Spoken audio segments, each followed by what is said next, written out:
Hear, all persons having business with the appellate should draw near, give your attendance, and you shall be heard. Please be seated.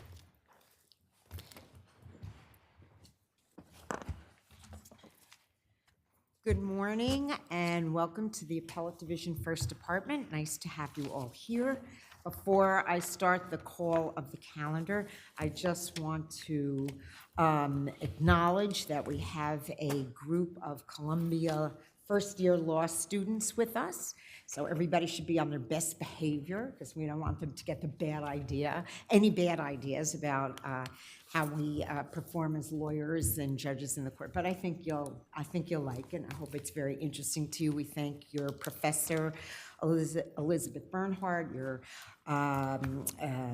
teaching fellow, and all the students for being with us here today. We wish you good luck in your studies, and again, thank you very much for being here. Hope you enjoy yourselves, and hope everybody else, as I said, enjoys having them here with us today. Okay, so we have about 7 hours of argument time requested. We hope that we probably won't have to be here for 7 hours. So please remember that we've had your briefs and your records.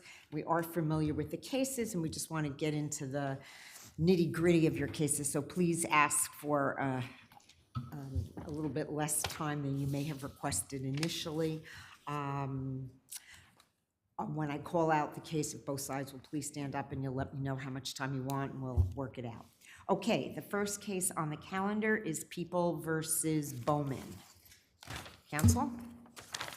Okay, submitted. Wong versus Board of Managers. 8 minutes for. Please stand up, counsel. Are you the 8 minutes for appellate. respondent? 5 for respondent. Okay, so we're going to give you 5, and we'll give you 2 for 5 and 2 for rebuttal, and we'll give you 5. Thank you. C Children, that is submitted. Tisselin versus Memorial Hospital. 5 and 2, Your Honor. Okay, and respondent? Respondent, 3 minutes, please. Okay, 5, 2, and 3. Jakelek versus 260 Partners. Sorry if I got that name wrong. Your Honor, appellate requests 5 minutes and 2 minutes. 5 and 2. Okay, and respondent? 7 minutes, please, Your Honor. Okay, 5, 2, and 6. Thank you very much. People versus Jonathan Hodgson. Appellant requests 6 and 1, Your Honor. Okay, 6 and 1, and respondent. Respondent requests 5. Okay, 6, 1, and 5. Black Quarry versus Sandy Lippman Realty. For appellant, Your Honor, 8 and 5, please. Respondent. 5, Your Honor. Okay, I'm going to give you 7 and 2 and 5 for respondent. Thank you. Dewitt Hospitality versus Reuben Brothers. Good morning, Your Honor. For appellant, 5 and 2, please. Okay, Your Honor, for respondent, 5. you got it. 5, 2, and 5. Ahmed versus Bahal. Appellant, 4 minutes, 1 for appellant. Okay, 4 and 1. Respondent. Respondent, 3 minutes. You got it. 4, 1, and 3. People versus Richard Leslie. Good morning. Appellant requests 4 and 1, please. Okay, 4 and 1. And respondent? Okay, 4, 1, and 5. American Empire versus Commerce and Industry. Good morning, appellant, 4 and 1. And respondent? Okay, 4, 1, and 5. 4 and 1 and 5. Bank of New York versus Miller. That's submitted. People versus Marvin Williams. Submitted. Ring versus Elizabeth Foundation. Good morning, Your Honor. For appellant, 6 and 2, please. Okay, and respondent? Good morning, for respondent, 5, please, Your Honor. Okay, 6, 2, and 5. Century Property versus McManus. Good morning, Your Honor. For appellant, 6 and 1, please. Okay, 6 and 1, and respondent? Good morning. Okay, 6, 1, and 5. Delaney versus HC2 Inc. Submitted. Geronimo versus Hanos Realty. Is there a respondent? So it's just you. Do you still want to argue? Okay. I'll mark it submitted. Please have a seat. Thank you. And last, My versus SP 1143. Morning.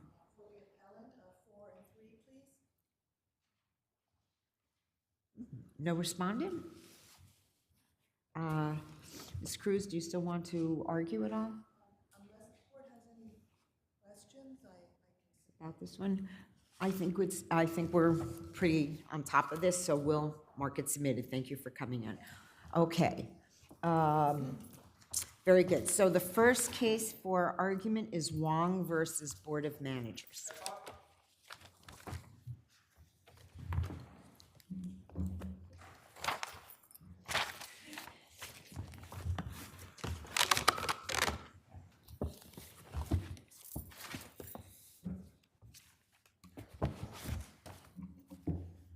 Okay. Good morning. You may begin. Good morning. May it please the court. I'm Jonathan Fink, and I'm here to represent the plaintiff appellants, Andy Wong and Fort Reno, LLC. It's undisputed that the bylaws of 45 West 67th Street condominium permit the enclosure of the hallway, whereas as in the present case, the apartments on either side of the hallway are under common control, and the hallway serves no one else. Basically, it's just a stub end.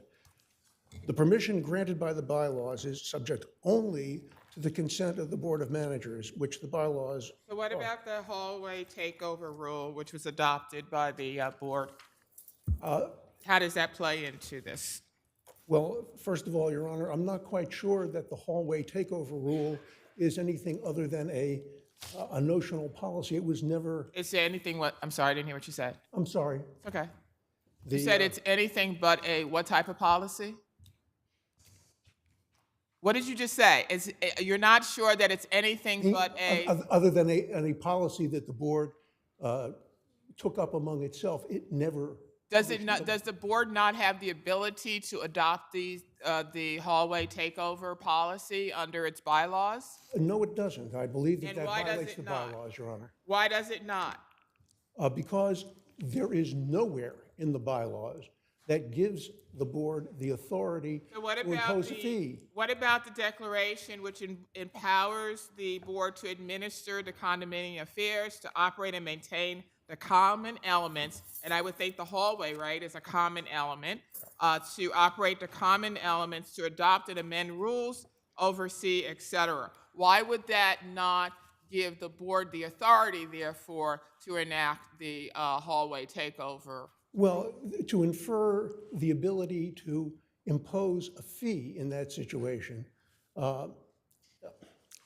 in the words of Justice Tawney long ago, the power to To adopt the rules necessary to carry out the purposes, et cetera. So again, given that the broad powers of the board in order to administer and the condominium affairs, maintain the common elements, the hallway, et cetera, why could it not then also implement a fee structure? Because this fee has nothing to do with any of those items, Your Honor. It is simply a revenue producer. It is not. It is not in connection with the maintenance of the building. And before I would add to that to say that it is trying to deal with the expenses of the condominium, those are supposed to be distributed on the basis of common interest. This fee is not. But isn't the issue, counsel, as my colleague was suggesting, is whether or not the board has the authority to implement this rule under many, many bylaw provisions dealing with finances? And after all, we're dealing with the common element here, aren't we? The board, again, I disagree. I don't think the board has the authority to do that, but in any event. Let me ask it another way. What cases support the position that you're advocating? Well, actually, I think most instructive might be this court's cases regarding sublet rules. And you have the Zimmels, Zuckerman, and de Soignes. I think I'm hammering that name. In Zimmels, the bylaws did not, and the proprietary lease did not give any authority to impose a condition on the consent for a sublet, and therefore a sublet fee was knocked out. In contrast, in Zuckerman, The proprietary lease allowed, in addition to saying yes or no, it also allowed the board to impose such other conditions as it may deem fit. Finally, in the Soignes, the board had the absolute unfettered right to say yes or no. In a situation like that, what would be wrong with But them that's saying? not the situation that is being addressed here. So you do agree, do you not, that the board would have and does have the ability to maintain and to manage common areas in the condominium? I do, Your Honor. Okay, so who then would be responsible, or who then would have any input as to whether a condo owner would be able to break through to the two apartments and then encroach upon this common hallway? Well, the board would certainly, and the bylaws give the board the And right so to is say. this not what the board is doing? Are they not then regulating and stating the terms and conditions under which this can be done? I submit, Your Honor, that there is a very big difference between managing the common elements and determining whether or not a proposed alteration is damaging to the building, and saying, and by the way, we have no problem don't with what think you're the doing, but we issue- want $90,000 to let you Counsel, do it. I don't think the issue is damaging the building. That's not one of the concerns.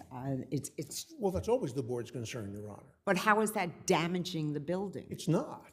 What I'm saying is, we're not. They have approved the work that was going to be done, but they're conditioning their approval On a the payment fee. of a $90,000 fee. Okay. And what we're arguing here is that the bylaws do not give it the authority to do so, and to impose such a condition is unreasonable, which is a violation Okay. of the bylaws. Why is that an unreasonable condition? Because essentially, that's giving your client, or people who've combined, a very, very valuable right.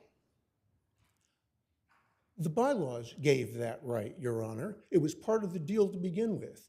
The board's approval is clearly necessary. It's only not an to make- unconditional right, though, counsel. You'd have to I'm concede. sorry, Your Honor, I missed the beginning of that. I'm sorry. You'd have to concede it's not an unconditional right that's conferred upon the condo owners. No, it It's is not subject to a unconditional. reasonableness standard, right? It is not unconditional. However, it is limited. It has to be reasonable. And reasonable has to be related to the purposes that the right to say aye or nay is related to, which is the maintenance and operation.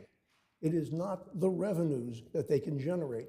This is not a rule. No, that says but that wait they a can- second, counsel. Your client now has exclusive use over a common element, which is everybody in the buildings before your client encloses it, right? Yes, including my client. Right. So your client gets 1/12 of it, but so does everybody else in the building, right? Right. So what is unreasonable about the board saying, if you intend, and in fact, you get something better than you did before, because now you get to keep that in perpetuity, whereas before you had to undo it if you ever sold, right? Your Honor, So what's unreasonable about that? the That's what I'm bylaw- just saying. We all agree that it's a subject to a reasonableness standard. What's unreasonable about the board saying, if you're going to deprive the other 11/12ths or 20ths or 100ths of the units of that common element, you've got to pay some money for it? Well, among other things, Your Honor, they don't apply it evenly. When they adopted the hallway takeover rule, they said that people who had previously enclosed would be subject at the time of transfer. Subsequently, they said, oh, well, no, we don't mean that. The bylaws don't really require that you take down the apartment, and therefore, we're not going to charge any fee when it's sold.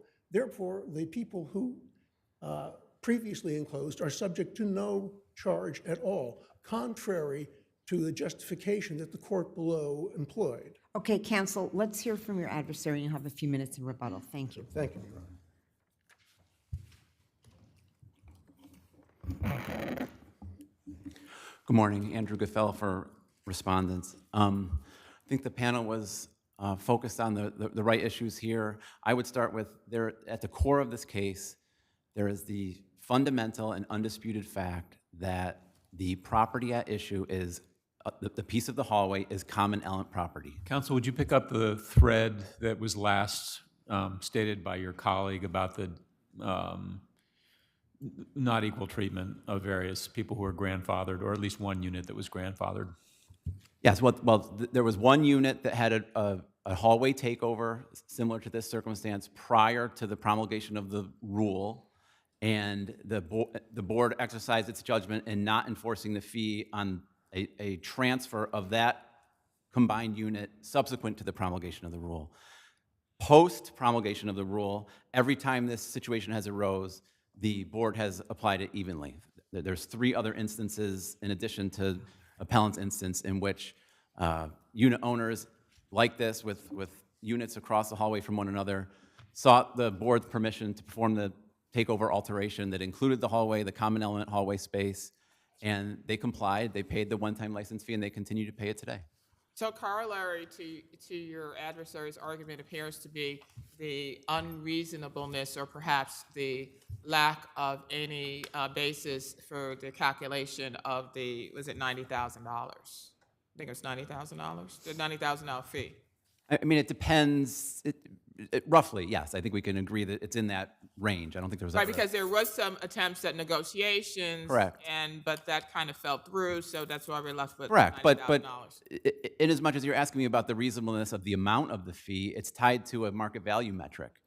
And so What about the reasonableness of the imposition of a fee in and of itself? Because your adversary seems to suggest that it's revenue producing and there's nothing under the bylaws which would allow revenue producing for a fee.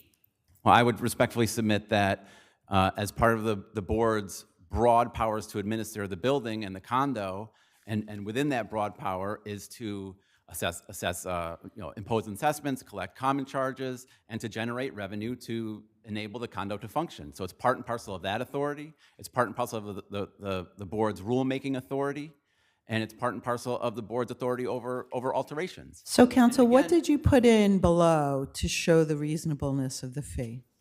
Of the amount of the fee? Yeah. The evidence that shows... No, tell me what, I mean, I don't want it The evidence generally. I want you to tell me what is it. It's correspondence between the parties, and it's an affidavit from the board president. That's what you put in to establish reasonableness. Nothing from a real estate appraiser, nothing from anybody who sells apartments in that unit.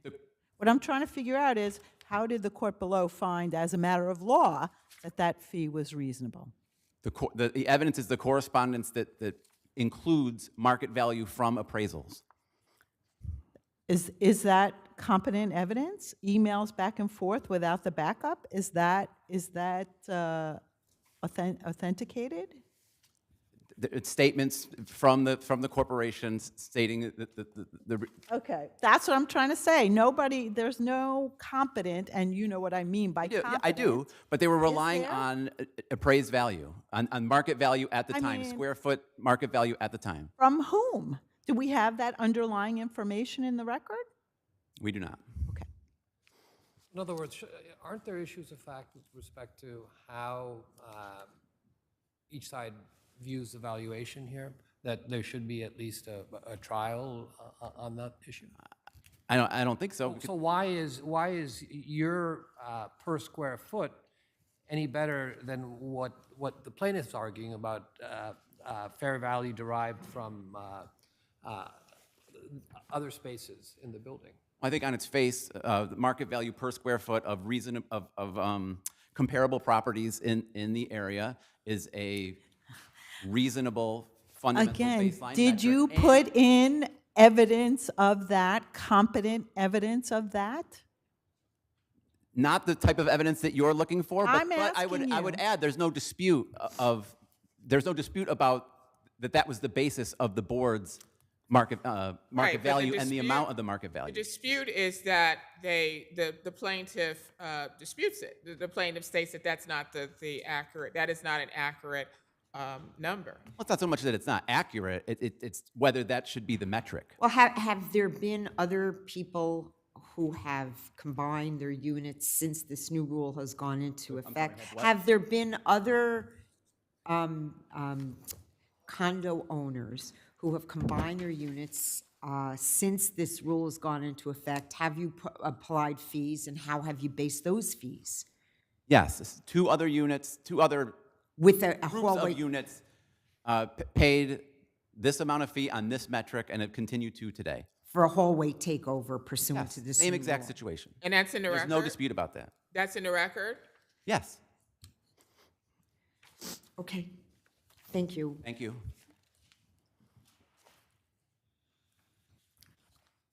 If I may, I'll be brief. Counsel, I just want you to address the question of whether the fee, assuming that the fee is permitted, whether it was reasonable as a matter of law. Well, as we said in our papers, we don't believe that the court had a basis to determine whether it was reasonable. There is a big difference between finished interior space in a unit. And did you naked put in hallway space. evidence as to a reasonable number below? We did not. That was not the purpose of our motion. Our Right. motion, it was aimed at whether they had the authority to do it in the first. Right, but once they put in evidence as to the valuation, should you not, I mean, once they put in something as to the valuation, should you not have then put in anything to rebut that? All they put in regarding the valuation, Judge, was the correspondence back and forth regarding what they were demanding. There was nothing. So there were no comps that were There were no actually comps. put There in? was no basis. Authenticated. Okay. Now, there are two points I want to make here in rebuttal. First of all, the fee that they're charging is to purchase a license which is, among other things, primarily intended to allow someone to sell the apartment thereafter without having to take it down, because they contend that the bylaws require that. Well, we dispute that the bylaws require that. I would point out that what they're doing is they're forcing you to buy something whether you want it or not. That's not reasonable. Well, I mean, I thought the whole point is that you wanted to use the hallway. Well, that That's the is whole true, point. You but do want to buy it. well, but we don't necessarily agree that we have to, or even want to, buy a permit that will allow then us to don't sell buy it in that condition. Don't buy it. Don't combine the units, and the hallway stays as a common element for everybody in the building. I mean, that's your right. Well, or don't buy the permit, and when you go to sell the unit, then you have to deal with the question of whether the units have to be restored. And that's the That's not an difference here. option, because that would be in contravention to the hallway takeover provision as well as the bylaws. Well, it's not in contravention to the takeover. It is, because the But you need takeover is saying, permission- we're going to give you a need the license. permission of the board in order to do so. So I did not understand that argument. What I'm saying is that the basis of the fee is for a permit to allow you to sell the apartment without having to restore the hallway. Their position is that the bylaws require that if you sell the unit, you have to restore the hallway. Now, Right. I don't agree with that. Or you don't think that's what the original rule said? I don't think that's what the rule means, no. And frankly, I think it's a foolish reading, because obviously the person who buys it is going to want to continue the same use, and they're going to have the same right to that use. Maybe not, you don't know. But Maybe they don't want the larger Well, permit. maybe they're not, but in that case, you don't need the permit that they are trying to sell. One other thing, Okay, you have 30 seconds. and then I thank you for your time. The fact that another unit owner hasn't complained about this doesn't mean that it's either reasonable or appropriate. It simply means that somebody else didn't complain about it. If it's wrong, it remains wrong whether people complain about it or not until someone does. Okay, Thank thank you. you. Thank you both. Tisselin versus Memorial Hospital.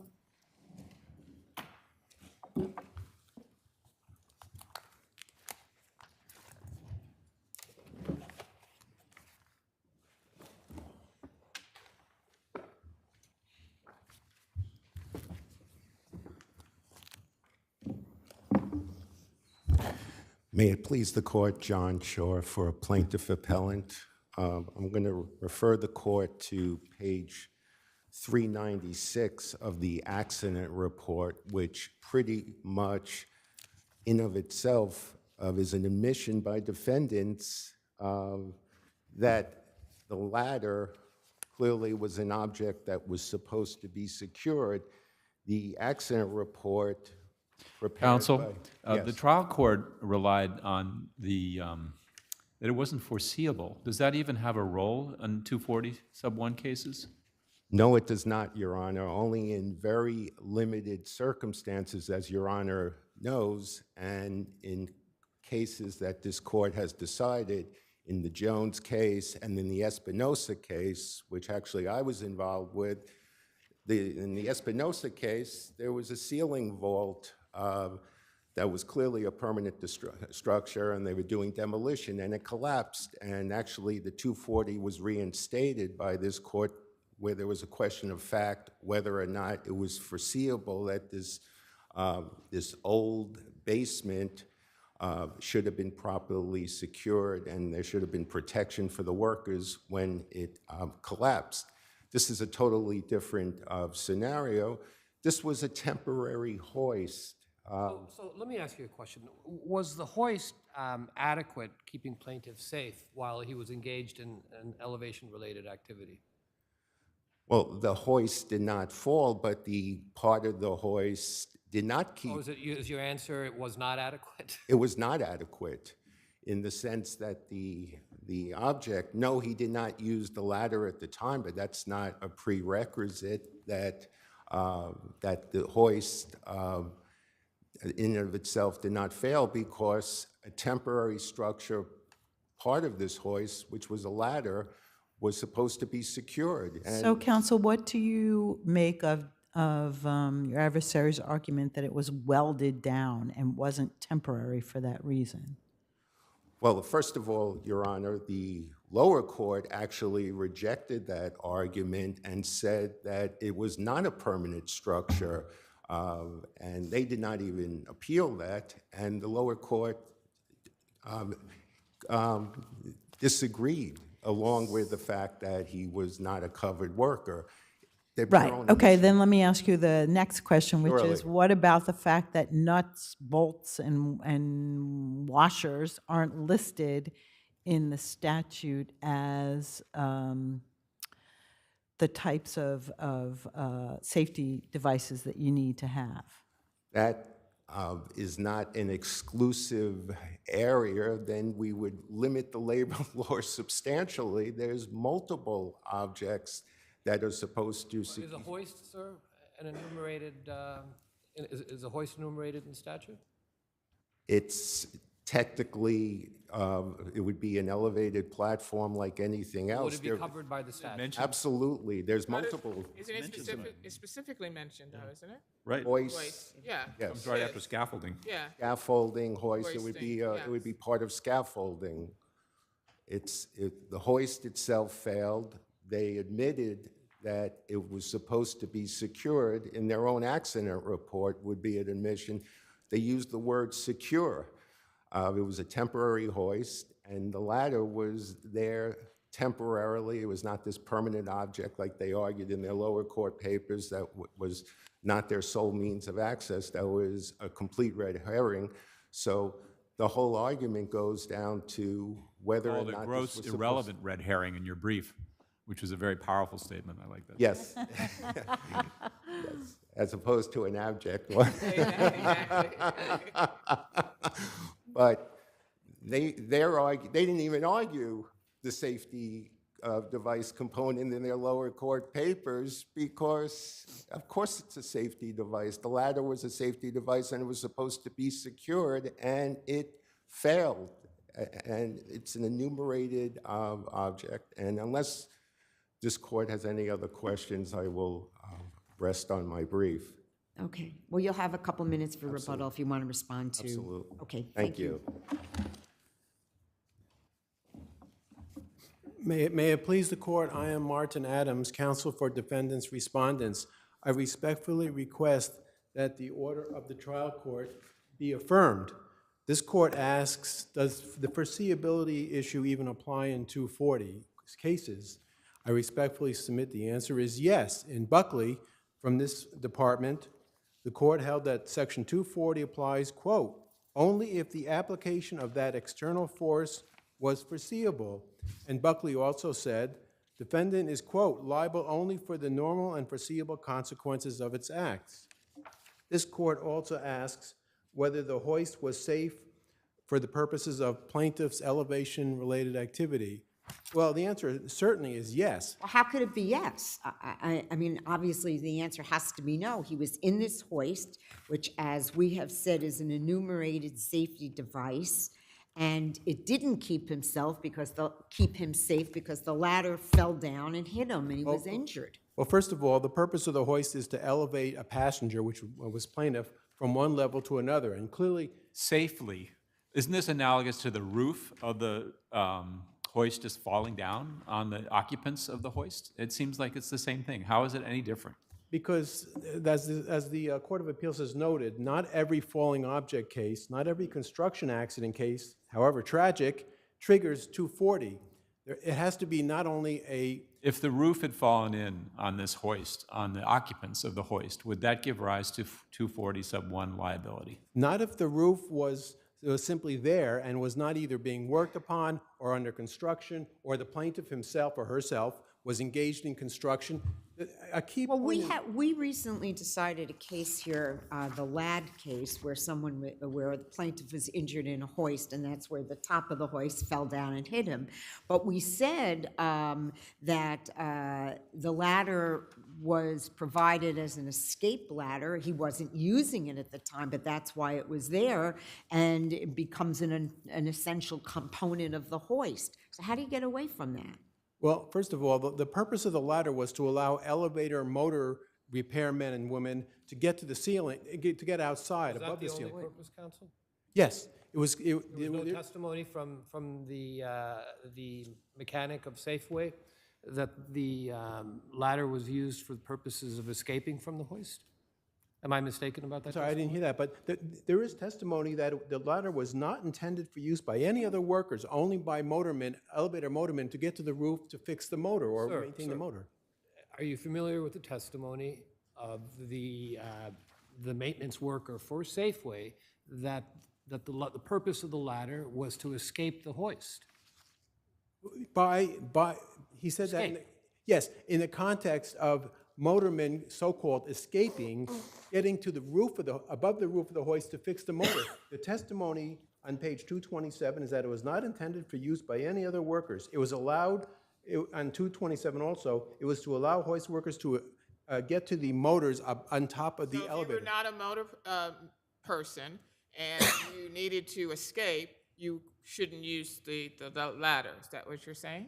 Well, it depends on what the danger was. Clearly, I mean, if you need to escape, I'm thinking there's some kind of danger. So I'm wondering whether you're arguing is that you need to escape, but you have to say to yourself, wait, I'm not a motor person. I'm not a motor repair person, so I can't use that ladder to escape because there's a sign on it that says you can only use this to escape danger if you are a motor repair person. No. What's the intent of having this ladder affixed to the underside of the ceiling? Right, and as my colleague stated, the testimony was that the ladder could also be used as a means of escape. Was also to be used as a means of escape. But it was used in the context of an elevator motorman getting to the roof, getting above it. Because normally you don't want passengers getting above the roof. You want them to stay in the cab where. But I mean, is that really what you're saying that we should base this on? That this guy wasn't a particular type of worker? Viscerally, you're in a hoist, which is covered under 240. A ladder falls on you, and it is not properly secured. But what is key? Is all of that true? And you want us to pick that little thing out and say that's why we shouldn't give this worker the protections of the statute? The fact that the elevator fell, at least partially, is not sufficient. In Macarios, a failure of a lag bolt on a transformer caused the transformer to fall onto plaintiff. And in Macarios, this department held that 240 did not apply. The metal strap failure led to an AC duct falling, and in Diaz, this department held 240 did not apply. The fact that it was a construction-related, it was an accident on a construction site is not sufficient, as the Court of Appeals teaches. We're not disagreeing with that. What we're saying is you are twisting yourself to find a way for it not to apply. This seems like such a straightforward case. A ladder falls on someone in a hoist because it's not properly secured. Except the key is that the ladder was not being used for any construction purposes. Plaintiff was not himself. Oh, yes, it was. Construction workers were using, not at the moment of the accident, but you can't deny that it was part of the construction site and it was being used by construction workers. Well, if your honor is going to say that because it's part of a construction site, and everything on the construction site by definition is part of the site, and it would necessarily be used by a Let me construction. focus it a little more. It's part of the hoist, isn't it? It was part of the Part hoist. of the hoist, which, as my colleague pointed out, is a enumerated device. So the hoist did not provide adequate protection to this worker while he was engaged in an elevation-related activity. The purpose of the hoist is to lift or to. It's part of the hoist. Yes, It detached. yes. Therefore, why would he not be covered under 240 subsection 1? Because because the accident, the washer that failed had nothing to do with plaintiff's own work, nor was it being worked upon by any other construction worker. The bolt, the washer, was what was to attach, was what was to be used to attach the ladder, which was attached to the hoist, which fell and hit the worker on his head. The ladder wasn't even being used. It was dormant. Okay, we're back. We're circular. Right. We're circular. It's not working. Okay, Thank you. thank you very much. Counsel, you have 2 minutes if there's anything you'd like to bring to our attention. Yes. Well, counsel, again, is reverting back to cases that involve pre-existing structures that did not involve two enumerated safety objects that failed, a hoist and the ladder. And unless... Do you think it's relevant that the worker wasn't actually on the ladder when it fell on his head? I mean, it would be impossible, I guess, for someone to, maybe it wouldn't be impossible, but do you think that that's the linchpin that we should focus on here? it is completely irrelevant whether or not the worker was on the ladder. Or using the ladder. Or using it at the time. There's multiple cases in this department where the safety device failed when the worker wasn't using it. Even in another department, obviously this court's not bound by it, but I know it's aware of it, McAllister, they were pushing the scaffold, and the scaffold, they weren't using it at the time. They were moving the scaffold, and the scaffold turned over because it wasn't... What about the fact that he wasn't a regular guy to use that ladder? Does that make a difference? It makes absolutely no difference. So there are many cases where even someone who wasn't using a ladder Some other at the trade time was working above. It could be a different trade. It could be a plumber using a ladder to go down, and it wasn't his ladder. They weren't even doing the work at the time. It was the electrician's ladder. They go down, the ladder moves or wobbles, and they fall down. The plumber who wasn't using the ladder, it wasn't his work. It gets 240. The safety devices here failed. They admit that when they did the post-accident inspection, first words were, secure it, fix it. It broke, and it failed. Okay, thank you. you. Thank you both. Next case for argument is Jekalak versus 260 Partners.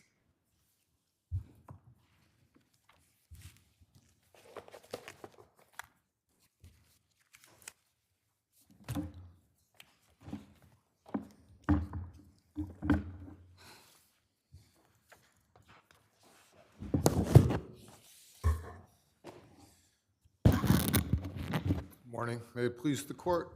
Paul Copy, Rose and Rose, for the appellant 260 Partners. About 1 month ago, in the case of Aras versus BU Realty, this court referred to an evolving roadmap for determining cases in which apartments were deregulated while in receipt of J51 tax benefits prior to the Court of Appeals decision in Roberts versus Tishman Speyer. This is a case that is decided under the evolving roadmap. At the time that Justice Bluth granted summary judgment to the plaintiff tenant in this case, Justice Bluth appeared to have determined that it was sufficient to find that the Bay State rent was tainted by fraud without... So I think what you're also saying is at that time she was relying on the case involving that same building, the class action that involved a bunch of other tenants from that building. Well, I'm sorry. The Najero Ordonez case, and which we modified. So how does that affect our looking at this case now? Well, Justice Bluth cited that case Yes, she did, extensively. but before it had been modified. And indeed, it involved the very building that we are dealing with here. So what are you asking us? Are you asking us to be consistent? Respectfully, Some of Your us Honor. sat on both those panels. I'm sorry? Some of us sat on both those panels. Indeed, I note that as well. So why are there issues of fact here? I mean, it's undisputed that there was a rent overcharge. There's no question that the apartment wasn't regulated years after Roberts. Why is that not sufficient to say, as a matter of law, that there was fraud that taints it, and we use the default formula? Why is it not sufficient to say that there was fraud? Well, isn't that sufficient to make out a prima facie for fraud? Well, that's debatable, actually, but even... What's the issue of fact? You know, I don't see any issue of fact here. Well, come on, there has to be, you have to admit that there is some evidence of scienter, right? And the question, it could be for the jury to decide. I'm not going to, there is definitely there is enough to make out a prima facie that there's scienter because you know about a case and you don't follow it. But I mean, you have to, scienter's a very fact-driven. You conceded that you were aware in 2009 of Roberts, right? But then you wait until 2016 in order to try to rectify it, and then I think that's when you sent the refund for the rent overcharge. The refund was issued after the case was commenced, but the apartment was... I mean... Yeah, but again, 7 years. You knew for 7 years, right, that you were in violation of Roberts. You knew for 7 years. Well, I don't know that that's clear. You said you were waiting for DHCR to come out with some kind of letter. They were kind of... seems to me very slow at coming out with a letter, but didn't you start giving giving rent stabilized leases to tenants in other of your buildings prior to this one? So you sure knew before you did it here that there was a problem with how you were treating these leases. One of the things that Najera Ordonez and various other cases counsel is that these lawsuits have to be analyzed one at a time, and whatever treatment any particular tenant has received in any particular building is somewhat sui generis. Granted, but again, it goes to your knowledge, and it goes to the fact that you knew, right? Well, so, I mean, yeah, definitely you're going to treat the cases separately, but that goes to your knowledge. Again, 7 years, you did nothing. During that, you did nothing in terms of these leases, but by the same token, during that 7-year period, you are rectifying it by offering rent stabilized leases to other tenants. So again, this is all part of the evidence as to your knowledge. Yeah? I think you can see we're taking issue with your statement that there's not even a prima facie. That there's not even... A prima facie evidence of fraud. Well, I would note that this court in Najera Ordonez remanded all the complaints to the trial court to determine whether there was a rent overcharge, and in the case of all of the pre-Roberts deregulations, the court instructed the trial court to utilize the Bay State rent as a starting point. If this court follows that precedent in this building, then there will be no overcharge No, here. no, no, that's not right, because we also remanded for a finding on fraud. So we did not say there's no evidence of fraud. We said you got to go back and figure that out. I've got the decision here. Yeah. I sat Me on the too. panel. I know you did. I know So, you yeah, did. okay, all right, let's just see where it goes. All right, let's Okay. hear from your adversary, and you'll have a few minutes for rebuttal. Thank you, counsel.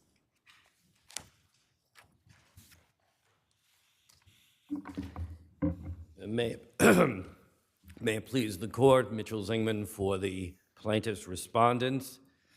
In addition to the issues that the panel has now raised to my colleague, there's the issue of their failure to raise the statute of limitations as an affirmative defense in their answer. By having failed to raise the statute of limitations, it eliminated one of the key parts of the bulk of the cases that they rely on, the 4-year look-back rule. This court, as recently as Harris v. BU Realty Corp. Has held, the 4-year look-back rule is a statute of limitations. Once you eliminate that, all of those cases then fall by the wayside, and the lower court was entitled then to review the entire rental history of the apartment. And upon so doing, Justice Bluth found a pattern of misconduct that stretched over 20 years.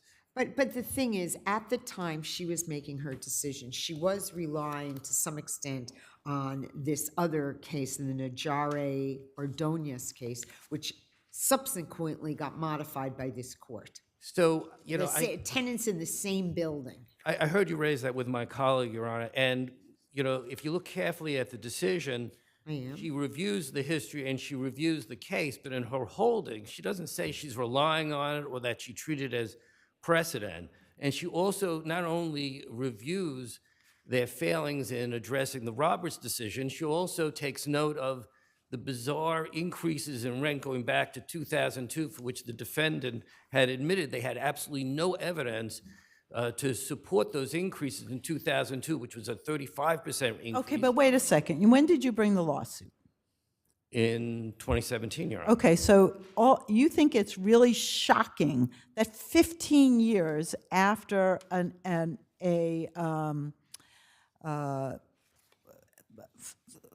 work on the apartment is done, you think that's shocking and appalling that 15 years later the landlord wouldn't have the documents that you're looking for now to say, oh, 15 years ago, you didn't actually do the work on the apartment? I mean, that is the problem here, right? It's nearly impossible to go back to some of those renovations that occurred in the 90s and the early aughts. So, of course, I did not use the word shocking, appalling in my Well, brief. but the look on your face led me led me to believe that. Oh, yes, I was shocked and appalled. First, you have the same landlord throughout. It's not as if you had a change in buildings where it was sold from one to the other and records weren't passed on. And the pattern of misconduct really starts from the moment that this landlord took over in 1994. And amazingly, they produced some records for 95 and yet couldn't find any for 92. You know, one instance, you might say, okay, they didn't have records. An increase in 95, then another major increase 7 years later. Then, Shouldn't a fact finder hear testimony from the landlord's witnesses, the representatives, attempting to explain that, and then essentially make a credibility determination about those issues, whether the records were destroyed or whatever it is? Isn't that an issue of fact for trial? During the course of discovery, and I took depositions from 5 different people. These were supposedly the only people who had any information about this. And one after the other said, I know nothing. I don't recognize these documents. I don't know anything about the changes. I don't remember. So what is a trial going to do if in the deposition testimony, which I attached to my motion for summary judgment, they all admit, We don't know anything, and we don't have any documents to refute it. It's your job to prove scienter, right? It's your job to prove malintent, not the defendant's. It's yours. So if you're saying I'm going to prove fraud by the fact that you don't have documents from 15 years ago, then do a trial on that, and we'll have to deal with that issue on appeal. But again, in the motion for summary judgment, we have a pattern of conduct and which we were, if I may, first you have those increases in 96 and 2002. Then you have a lease that's clearly improperly executed in 2005. Then you have the deliberate ignoring of the mandate of Roberts. Then you have the fact that even admit to an overcharge after I finally bring the lawsuit in 2017. If that is not evidence of intent, I don't know what would be and how that would change a trial. As I said to your colleague, I don't think any of us are denying that there's, let me say this, fraud is fact intensive. And I can count on one hand the number of cases where fraud is found as a matter on summary judgment, on the lack of documents from 15 years ago. But that's a tough thing. But may I also point out to Your Honor, in addition to the fact that we may be facing a fraudulent scheme to deregulate, given this pattern of conduct, the court should also consider whether we finally have a case involving a prescribed rental practice. We had raised it in our arguments below as well, so that was before the lower court and is therefore before this court on this appeal. It is something to consider when you have this type of repetitive conduct. You may not have to necessarily prove fraud to entitle you to the default formula. Let me ask you something. If we don't find that there should be the default formula, at least on this motion that's before us to determine, what about the calculation of when the base date is? Did you? Well, the base date, you know, again, I think the standard of review, because of their waiver of the statute of limitations, really sort of throws a curveball for this court, which they're going to have to address a standard review. Theoretically, the base date, I guess, is 4 years before we file the complaint. Right. Although there's no 4-year limitation in place in terms of the damages that we're allowed to collect. So my client his lease started in December 1, 2012, so theoretically the court's entitled to grant overcharges going back to that date if they were to find that the rent amount was incorrectly utilized and we have to use a default formula or some other substitute. It is clear that the rent that they utilized on the base date is inherently unreliable, given the multiple acts of misconduct by this landlord. And it's just a pattern that he has enacted both in this case, in the class action that you had before you. So how do you distinguish this case from Najara, the class action case? And Aris. I'm sorry? And Aris. Well, I think, first of all, there's no 4-year look-back rule. So the lower court had more leeway in evaluating the 20-year history here. So that's one thing. And the other case in this building is a class action. You had multiple different units that you had to evaluate. We have focused like a laser on one set of tenants, on one apartment, on one rent history. And it allows this court then to evaluate whether or not our theory of the case is correct. That's a major difference between this and a class action. Okay. Thank you very much, Counsel. Thank you very much.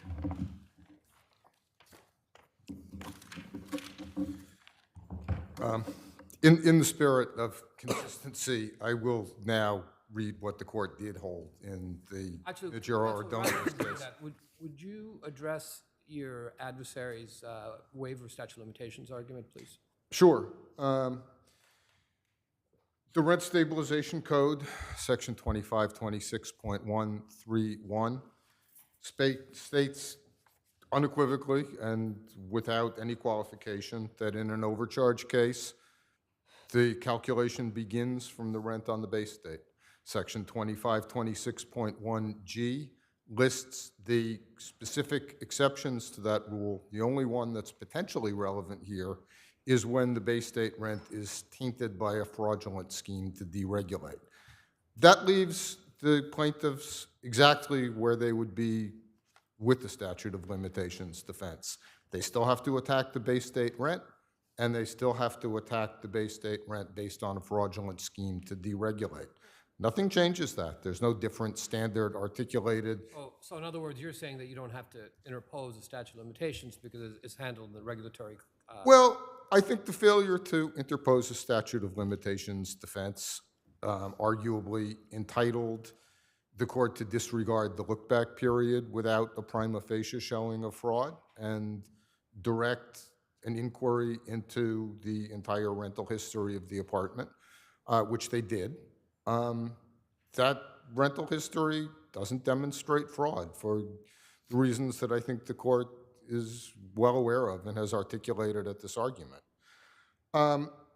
I will note that in the Jura Ordonez, the remand specifically directed as to any apartments deregulated after Roberts and Gersten were decided, plaintiffs have alleged sufficient indicia of fraud to warrant review of the rental history under Montero. No, but the difference there is that there wasn't allegations of grim fraud, which there are here. That the rent was illegally bumped up prior to Roberts because of fake renovations. That's what's at issue here. That was not at issue at there. That case was a straightforward, prior to Roberts, no one questioned the renovations. This case, counsel is saying, you didn't make those renovations. It was fraud in the grim sense, which is a different type of fraud. But there's no grim fraud here either. Oh, okay. There's nothing more than an unexplained bump in the rent. Well, we'll Grim, see. you might recall, was a case where the tenant performed the renovations and the landlord took the rent increase. That was pretty clear fraud. Here, there's missing documents. We'll see. Nothing else. We'll Literally see. nothing else. Okay, well, thank you both very much. Have a good day. The next case for argument is People versus Hodges.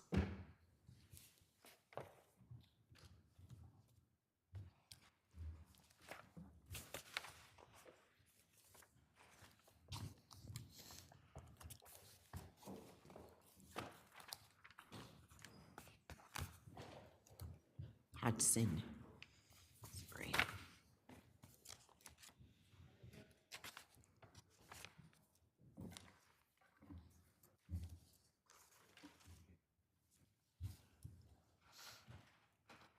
Good morning, Your Honors. May it please the court, Rachel Pecker on behalf of the appellant, Jonathan Hodgson.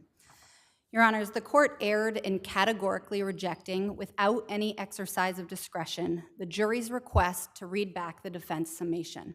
The court erroneously believed that as a matter of law, it could not grant the request, and that error violated Mr. Hodgson's right. Counsel, you concede that's an unpreserved objection, correct?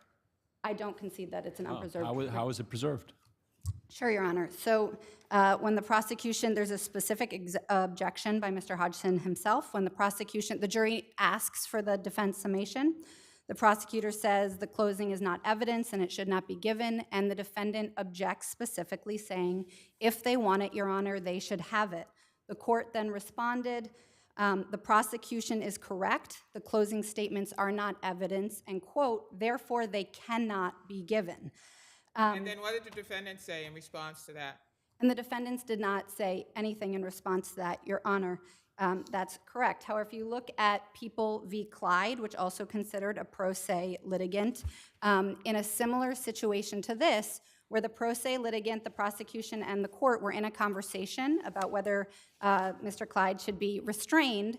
Mr. Clyde opposed the restraints. The court, in part, overruled him and restrained him in part. And the Court of Appeals found the issue was preserved and reached the issue. And I would note, Your Honor, in addition, not only did he object originally, but this is not just an abuse of discretion. It was the court's duty here to know what the law was, and Well, he didn't. The court did have discretion in terms of having the summation read back or not. There's no bright line rule that says that the summations have to be read back. Correct, Your Honor, but here the court said it cannot be given. He didn't understand what the Court of Appeals said in People v. Velasquez. Well, we don't know that because the judge asked for input, prosecutor gave input, defense did not give any input. However, when you look at the summation, Did the summation have anything whatsoever to do with the case? Absolutely, Your Honor, and How? that's part of our Because I point. read the summation, and I didn't see that it had anything to do with the case other than the defendant's gripes and complaints about his treatment, his general treatment, and how life has brought him down. Sure. So even if you decide that the court below exercised his discretion, which I think his words cannot belie, but even if you were, I think it would be an abuse of discretion, Your Honor. And that's because the court needed a rational reason to reject what the jury wanted. And here, going to your point, Your Honor, the summation was not long. It was not 2 hours long. And it was far more than 2 sentences than my adversary represents. And it went directly to the one issue we know the jury was deliberating about, and that was intent. And there's a reasonable possibility So that they would where have in the acquitted. summation, and again, just to be clear, Sure, a summation is not evidence. That is a charge that is given, that is the law. The summations and the opening statements are not evidence. You have to consider the evidence in the case. Where in the summation specifically did the defendant speak about the issue as to intent? Sure. So this is a matter material pertinent to the jury deliberations. In his unobjected to portion of the summation, he says the prosecution, even if they proved serious and permanent disfigurement, even if they proved serious physical injury, they would have to prove intent. There is no evidence whatsoever, talking in the third person, that Mr. Hodgson had such intent. Was there even intent to cause serious physical injury in addition to serious and permanent disfiguration? The answer is no. There's not even intent to cause that much. And then finally, Your Honor, going to intent, he sums up and he says, Mr. Hodgson was in a housing unit full of other inmates said to be mentally ill. Just before the defendant, this incident happened, he was acting unusually right in front of the 2 correction officers. He then walked into a room where he wasn't supposed to be. That goes exactly to what we know the jury was deliberating about. I don't see how that goes directly to what the jury was deliberating on. The jury note 1 asked for both counts, assault 1 and assault 2, asked for the video of him pacing around before the incident, and for the defense summation. Jury note 2, went to asked for the long version of intent, and that's what they were concerned about. And I would encourage you to watch the video. I have. We all have. We all have. We watched the video. Okay, great. So I think that my adversary's representation of what it shows is not totally accurate. First of all, whether your adversary's representation of what it shows is one issue. What the jury determined the video shows is what is germane. Correct, Your Honor. So I think what you're going to is harmlessness, and there's 2 prongs under the harmlessness analysis. One is whether there's overwhelming evidence, but the second prong of the harmlessness analysis is whether there's no reasonable probability that the court's error here affected the verdict. And the summation went to intent, and we know that that is what there was testimony as to intent. I mean, the defendant cross-examined the witnesses. The witnesses testified as to intent or the lack thereof. So again, the summation, that portion of it was by definition a summing up of what the evidence was in terms of intent. Correct. And in People v. Velasco, the Court of Appeals said that the summation and the opportunity that a counsel or a pro se litigant has to call the evidence before it and present it to the jury is material pertinent to the jury deliberations.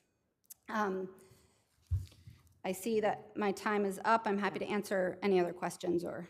Well, if there's anything else, Yes. Okay, we'll do it on rebuttal. Okay, thank you very much. Good morning, Your Honors. If it please the court, Kate Trifon for the respondent. Just addressing the second point about the judge's denial for the readback of summation, it was unpreserved. The issue was unpreserved. But moving past that, it was also harmless error because contrary to what my opponent just argued, the evidence against the defendant was overwhelming.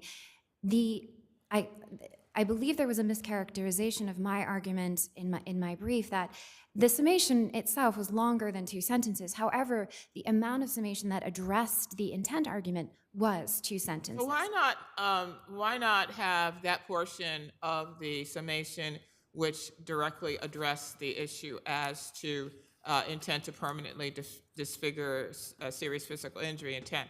Why not have that portion of the summation read to the jury? Sure. If Your Honor is asking why the court, what was the harm in reading that back, I can't say. It was in the court's discretion not to allow it. The court did not allow it.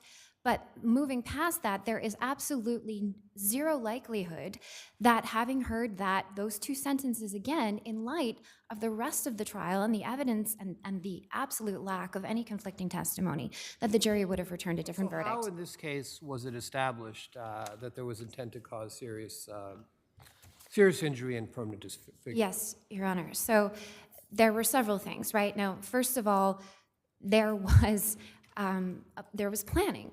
And as the court instructed the jury, the planning did not have to take place over the course of days. We didn't have to show that there was motive, but the video clearly showed that in the minutes that transpired before the brutal assault, the defendant was pacing, he was clocking the guards, waiting for them to be seated, he was cracking his knuckles, tightening his clothing in an almost cartoonish preparation for a fight. Second, there was a threat, however fleeting. The video shows when the defendant entered the interview room, he draws his hand in a slicing motion across his throat while he's looking at the victim. He then launches himself onto this man with such force and such violence, and even though it was brief, the attack itself was brief, the sheer violence and impact, and Your Honors will recall that the transcript showed, the evidence showed, the phrase the medical expert said, he blew apart this man's jaw. Direct quote. He blew apart his jaw. The spinal specialist said that the force, the tremendous force of this assault was such that it snapped the victim's neck back, causing permanent spinal damage and injury. So we have planning, we have threats, and then the sheer violence of this attack, it's clear that the defendant intended to cause this man serious and permanent physical damage, which he did, and that's not disputed. Now, this took place in the mental health unit at Rikers, right? Yes, Your Honor. So what was there at trial concerning his mental illness? Honestly, Judge, other than the geography that he was being housed there, nothing. There was no evidence that came in about his mental status. At sentencing, so this was not before the jury, right? Again, other than the defendant was housed, lodged in the mental health facility, nothing came in. At sentencing, it was before the court. His prior 730 exams, which again showed nothing about a previous mental history other than the very rational statement from the defendant that he was anxious about the outcome of this trial, understandably so. And I think he had some childhood depression too. In sum, Your Honors, if you have no further questions, we'd rely on our brief, but just in sum, the sentence was very appropriate given what the defendant did to this poor man. There was harmless error in the court not reading back the summation, which, as Your Honors pointed out, was not in evidence. Was not evidence, and there was more than sufficient evidence that the defendant intended to cause the victim serious and permanent disfigurement. Thank you. Thank you, counsel. Just a few remarks responding to the judge's last question to me and Your Honor's questions to my adversary. We don't contest that there was intent for assault 2. We haven't challenged the assault 2, but the point is an acquittal here for an intent to cause serious and permanent disfigurement would not have been unreasonable. And the evidence before the jury... How is that, Counselor? Just given the what the videotape depicted, the cracking of the knuckles, maybe a threat, and the sheer amount of violence used in a very short period of time, wouldn't that be sufficient for a jury to find? Supports an inference? But here we know the jury, putting serious and permanent disfigurement, whether that happened aside, the issue here was the jury's question about intent. And they did have a question about intent. And that's how his pacing, I think if you watch the video, it doesn't show it's calculated, strategic, and brooding. He's walking aimlessly. He's acting very strangely. That's argument. He sprints. That's argument. Correct. But that's what they're interested in watching that, and they're interested in understanding what does it mean if he has the intent. But you could have during the trial presented evidence about intent, about his mental illness preventing the attempt. You could have done that. None of that was introduced. Pro se, Mr. Hodgson didn't, but he brought that. It was known that he was in the mental health unit, and it was brought into the summation. And I'll just say one last point about the sentence, Your Honor. Pre-trial on 3 occasions, a trial court offered him a plea to a 12-year sentence, and after trial, he was sentenced to 20 years.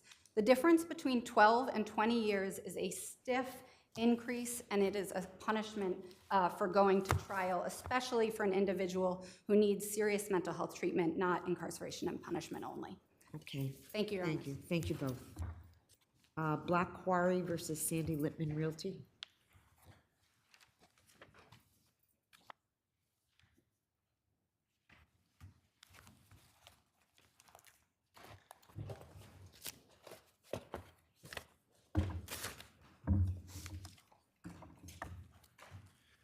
May it please the court. Alex Estes for the appellant. This is a case that involves a commercial tenant that has disregarded its obligation to pay $312,837.68 as of the filing of our motion, failed to comply with Justice Gett's court order for use Well, I of mean, non- there really was a problem here, wasn't there?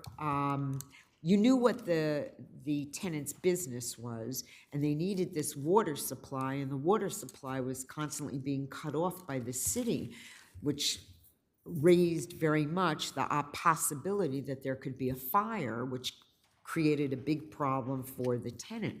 So it's not as clear cut as what you're saying, well, you just pay rent and you haven't paid rent. I mean, they needed to, it made it very difficult for them to do their business.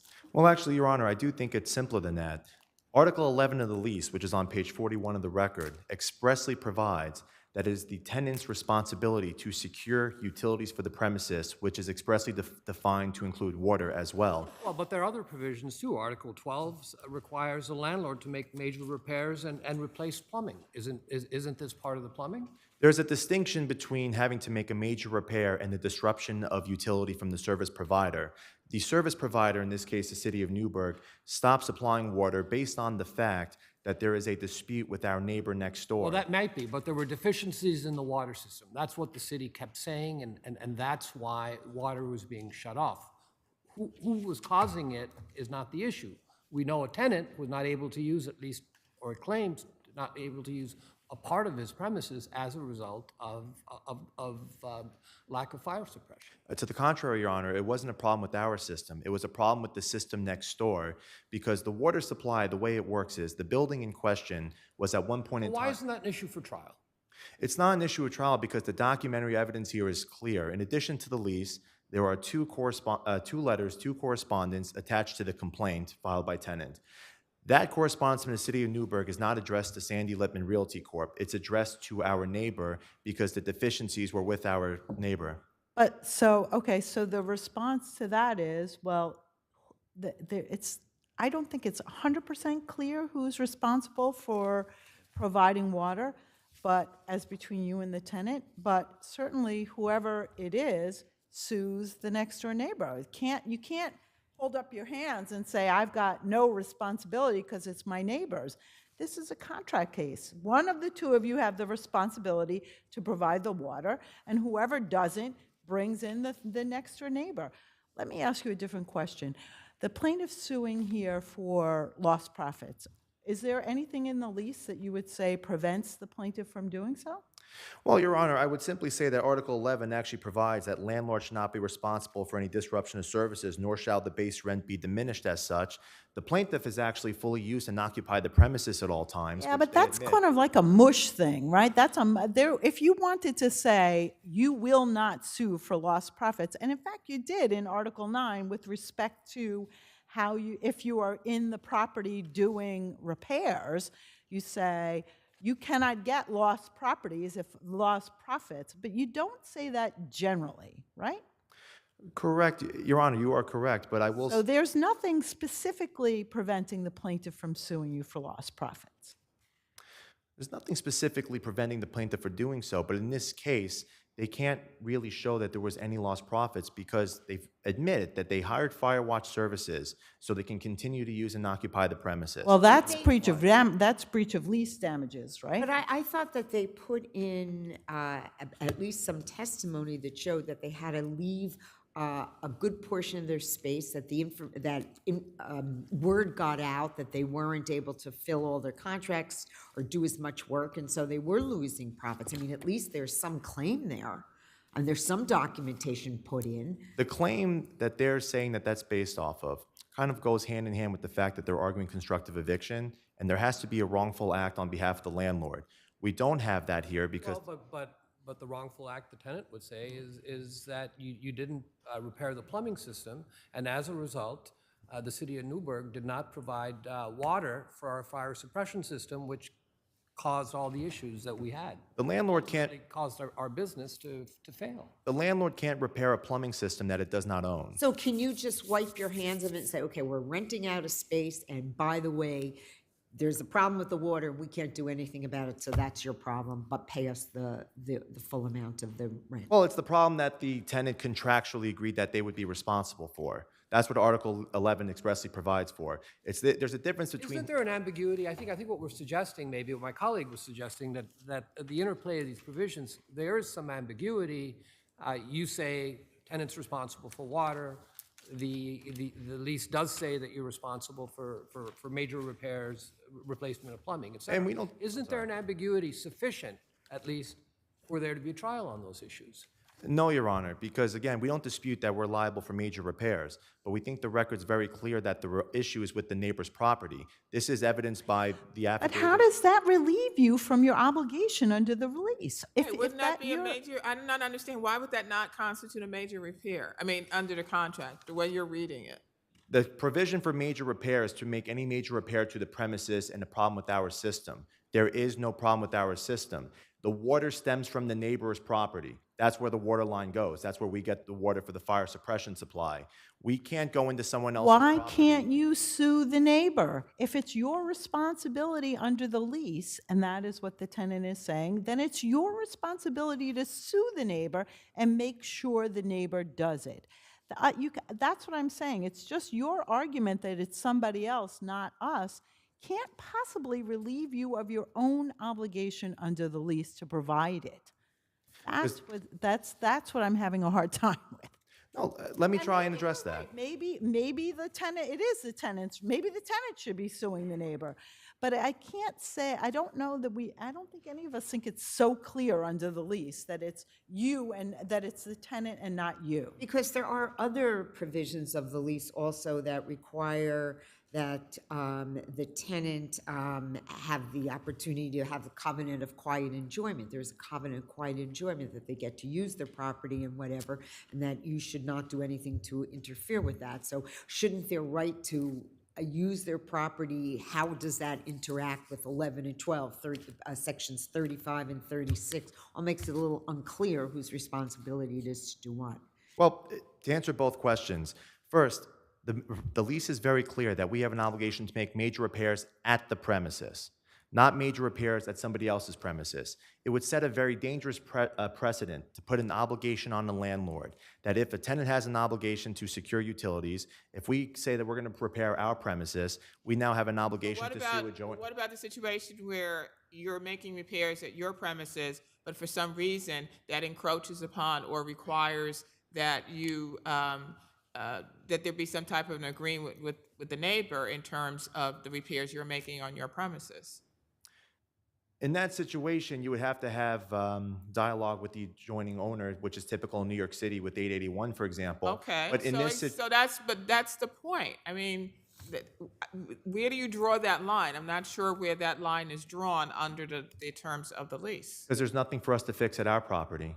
And this is evidenced by the Maybe fact. bringing a lawsuit against the other property to fix it because it's interfering with your property is something that was But it doesn't you.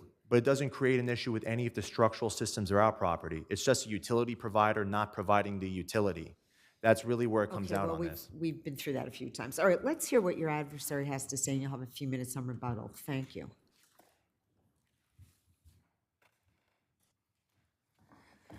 Good morning, Your Honors. Jack Malley on behalf of respondent. So, counsel, what do you say to the defendant's argument that it's your responsibility to get water for not the landlord's, yours? Well, what wasn't talked about, and I'll talk about those other sections before, specifically is paragraph 36. This is a warranty and a representation by the landlord that the tenant will take the premises free of any order or restriction that prevents it or inhibits it from using the premises. So at the time you took the premises, was there any order? We didn't know of one at that time. All right, but so I- that's but not really I do think relevant. this That's, is- when I take the premises, it's not 3 years later. I do think this is ambiguous as to whether it has to continue throughout the term of the lease. I really do, When Your Honor. tenant takes the premises is pretty much a term of art. When I move in to the premises, because the landlord can't possibly guarantee that 3 years in the future, there's going to be some ordinance change or some DEP person's going to come in or whatever. So no, I don't know that that's ambiguous. I think that's pretty straight up. What else are you We do have the repair section you were talking about, which is a major repair, and also the plumbing. There's something I want to talk about here as far as major repair. And council brought up the letter from the city. Now, There were two letters, right? there was two letters. You can see that neither one was addressed to the subject property, correct? Well, first of all, It mentions the subject property, but it's not addressed to the subject property. I agree, but it is mentioned right on it. It's not in the record for some reason. These two letters were not in the Yeah, record. we got them off of NISIS, which we're allowed to. You guys are up on all that, I guess, right? But the property, I'm looking at it right now, it's the ray of the letter is this property. And I think it's another gaping hole. I think this is why Judge Getz found issues of fact here twice. In all the papers that were filed, we didn't get one piece of information about what this landlord did. Did they do anything? Did they call this other property? Did they I think investigate? it's pretty clear from the argument that the landlord's position is that it's a utility and it's your responsibility to get water. That's the response. But except if there's a major repair. A major repair, because part of it's on That's, another let me property. say, when you are alleging a major repair to the property, not to the neighbor's property, where is that based on? What facts are you using to support that allegation? Because the fire system is a very important part of the property. No, but The fire you're sprinkler saying system. that the landlord has an obligation to fix it. Yeah. That's your claim. That's right. Based on what? Based on this letter. Now, this is again why I think Judge Getz found issues of fact. This is an exclusive information that only the landlord had. Did they have any direct conversation with the neighbor? Didn't you do any discovery in this We case? didn't have any discovery. Oh, it's just cross motions for summary Yeah, we judgment didn't. They did a before motion for discovery. summary Okay. judgment. What about the fact that it was the you did have a period of time where water was restored to the building, right? And that came from a TRO that was obtained by the neighbor. Now, what inference should we draw from that? The neighbor obviously had standing to seek that TRO. The neighbor did. I agree with that. And then it did go back on. The water went off several times. Right. And as of when the last affidavit was submitted, the water was off. Yes, I agree. It's a little bit fuzzy, different from the usual landlord-tenant situation. But to have a landlord just throw his hands up and say, "Sorry, hey, that's over there. I can't do a thing about it." That So doesn't let make any me sense. switch gears a minute. Are you saying that you actually abandoned the property? Because I don't think you did. You were ejected, right? And we were actually pretty close to abandoning the property. And I think Judge was talking about, presiding judge was talking about the less and less use of the property that was available to my client. That was in his affidavit. He was saying it was decreased I'm amounts. saying, are you saying that you used it less hours of the day, or that there were parts of the premises that you actually did not use? There was, and this is in the affidavit of my client. The parts where inventory was kept, because they had a lot of wooden materials, they stopped taking in inventory and they wouldn't use it anymore. They stopped taking jobs on. It went down at the time of his affidavit to about 65% of the property they could use. He testified to that. We even allege in our verified complaint in our breach of the implied covenant of good faith and fair dealing. And by the way, I think this is a very strong claim here. The fact that this landlord didn't do anything as far as we know. Counselor, why don't you address that claim? Are the damages you seek, are they duplicative of your breach of contract damages? Because the damages you seek are for such things as loss of investment expenses, potential relocation costs. Is that something that you would get on a straight breach of contract? Or is it something that you will only get under an implied covenant? We allege different damages. We allege $850,000 and 700. By the way, an investment of $750,000 into this property, and that's part of our breach of the implied. But you allege that in your breach of contract. You have two breach of contract claims. The number is exactly the same as your implied covenant claim. No, it's right? actually it's not, Your Honor. We allege $850,000. So okay, no. Claim 1 is 150. Right. Claim 2 is 850, based on breach of contract for lost profits and all the other things. Right? You have, and then you have breach of the covenant and good faith and fair dealing. But so that's what I'm trying to figure out. You do have a claim for lost profits, lost all of that, consequential damages, not direct claim, on the contract. How is that different from your breach of the implied covenant and good faith and fair dealing? I could be wrong, but I think I have 150 on the two breach of contract. Yeah, 850 I think you do. on the 850 on the breach of implied covenant and good faith and fair dealing. Okay. Yes. All right. So you're saying, and you're saying that your lost profit cause of action doesn't cover the 150? Well, I don't know that there's a loss. What we're emphasizing in the breach of implied covenant of good faith and fair dealing claim is the investment of $750,000. That's a. So you included in that cause of action, because I Yes. have your verified complaint here, $850,000 for lost investment in the property premises, including but not limited to the build out of $750. So that's what you paid to get the property up to what you needed it to be. Right, and we don't have that allegation in the breach of contract claims, but I just got to get. Let me just ask you, then what is the difference between your first and second breach of contract claims? I think we had one for each of paragraph 35 and paragraph 36. So and you didn't ask for lost profits? The $150,000 actually in our mind was we had to pay the fire protection company, and we also. So you're saying those were direct damages? We also had to pay overtime. That's what those damages Okay. are allocated to. Okay. So I think there is a difference. Okay, thank you. We appreciate your answering all the questions. Thank you, Your Honor. Appreciate it. Counselor, you have 2 minutes. I'll be very quick, Your Honor. Can I ask you a question? Is there a right in a commercial lease like this for the tenant to claim partial constructive eviction? Is there a cause of action for that in a commercial lease? There is no cause of action that the tenant has asserted for constructive eviction. And, you know, And as a reply to your counterclaims for rent, didn't assert a actual partial, really based on the affidavit, but. it was asserted as an affirmative defense that we Right. believe wasn't So pleaded. the claim is there as it relates to your rent claim. Right, but we don't believe it was sufficiently pled. But I would also like to address the loss of rent issue as raised before. I want to make a clarification that there is a consequential damage waiver, Article 19 of the lease on page 42. Did you raise that in your papers?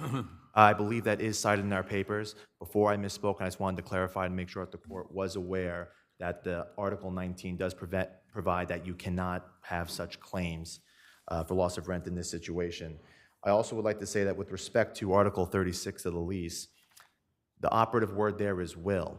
The lease was entered into on a certain date. The term of the lease didn't begin till afterwards. The purpose of Article 36 is between the date the tenant signs the lease and tenant gets possession, they're getting what they bargained for. They're getting the exact condition that they saw, which this lease also provides that they're taking it on an as-is basis. And with respect to the TRO that Your Honor raised before that the neighbor did get, in that action, which I'm sure the court has it, but it is index EF 006203, the petitioner in that proceeding, in paragraph 3 of their petition, specifically states that they are in possession of the properties that claim every block and lot that's cited on the letter that came from the city of Newburgh. I don't remember. Were you parties to that action?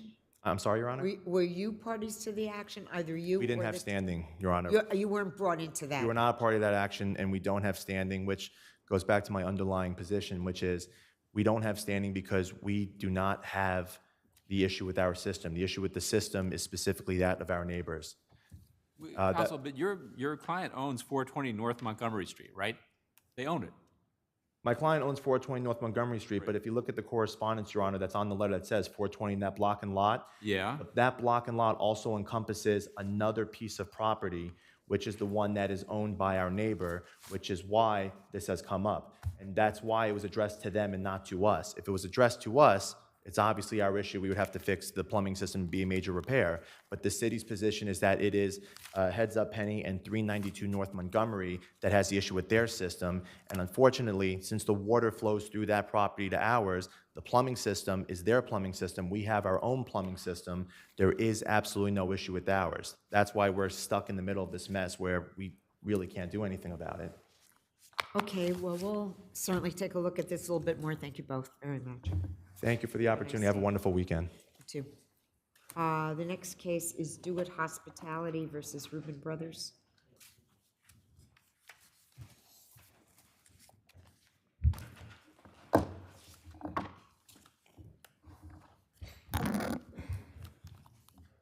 Good morning, Your Honors. Aaron Lockheimer on behalf of Plaintiff Appellant.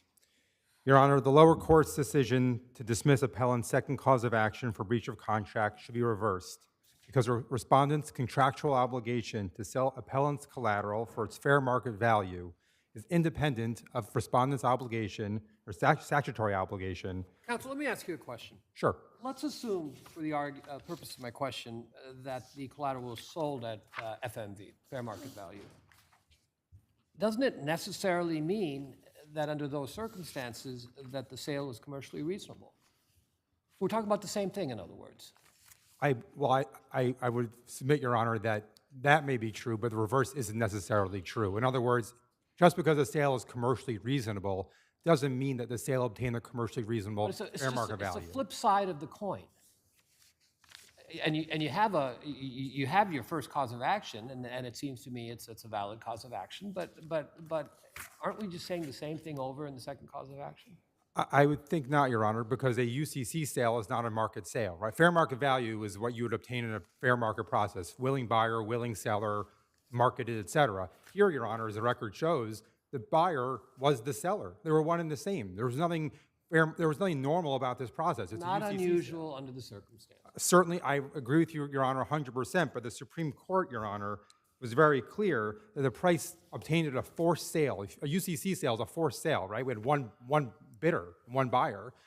That's not market price. That's what the court said, United States Supreme Court said in BFP Resolution Trust Corp. And to bring it a little closer to home, Your Honor, in the RPAPL, in the mortgage foreclosure context, the statute states that if there's a deficiency, that the secured party is allowed to obtain a judgment which is either difference between the amount of the indebtedness on the mortgage and either the auction price or the foreclosure sale, at the foreclosure sale, or fair market value of the property, whichever is higher. If it were true that the fair market value is what the property was sold for, the number would be the same. The higher of would make no sense. So the notion, Your Honor, that at a foreclosure sale, that the price obtained is the fair market value, which is what the lower court held, imposed a definition into an agreement that, Your Honor, I would submit. Well, there wasn't a defined definition in the agreement, was there? No, Your Honor. And the judge indicated that you could have done that. You could have defined the term, but it was not defined. That is true, Your Honor, but fair market value does have an understanding in the marketplace. Right. And I think it's very clear that a UCC foreclosure sale is not a normal market process. There is no willing buyer, there's not multiple, there's not a willing buyer and seller. Was this, so, I mean, the idea is that this was a UCC foreclosure sale, right? Yes, Your Honor. So if it's a UCC foreclosure sale, how do you have a breach of any other your argument is that this UCC foreclosure sale wasn't correctly held, as I understand it. So then how do you have a cause of action for any other breach of the contract? Because there's the obligation to sell the collateral for its fair market value. No, that's in addition. No, it says, in addition to all these other great rights that I have, if I do it this way, which says nothing about a UCC sale, I will sell it for a fair market value. But the issue here is whether the UCC sale was proper, correct? That is one of the issues, yes, Your Honor. If it's either is or isn't a UCC 9 sale, that section about fair market value is giving the lender another way to, it's not for your benefit, it's another tool in the lender's box to get its money back. So you can't say it has to comply with both. It either is a UCC sale, which that section says can happen, and your argument is it's not a proper UCC sale, or it's some other kind of sale, which you're not even claiming, which you're saying you have to have fair market value. I would respectfully, Your Honor, I don't believe the fair market value provision is for the lender's benefit. Why would a lender ever sell collateral for fair market value if it could just sell it at a UCC foreclosure sale, show up as the only bidder in credit bid, and pay not a penny? Have you been to a mortgage foreclosure sale? That's literally how it goes every time.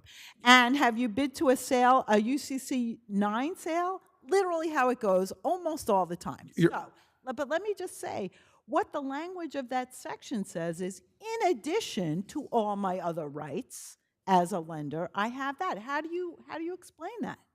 I don't believe it's for the lender's benefit. I believe it's to benefit what it's saying forth the terms of what the sale needs to be, or what the outcome needs to be. So how do you explain the language that says, in addition to all my other remedies, I, lender, have this remedy, and without limiting any of my other remedies? How do you explain that language? I mean, I'm looking at the language, Your Honor. I don't think that's what, I mean, I don't believe that's what it says. I mean, Printed it out, but it's in the pledge agreement, right? yes, it's on page 109 and 110 of the All record. right, anyway, okay. We'll get it on rebuttal. Okay, thank you. Counsel? Your Honor, John Scalzo, on behalf of the respondent, may it please the court. The context of this undefined term is important, and Your Honor's focused on that correctly.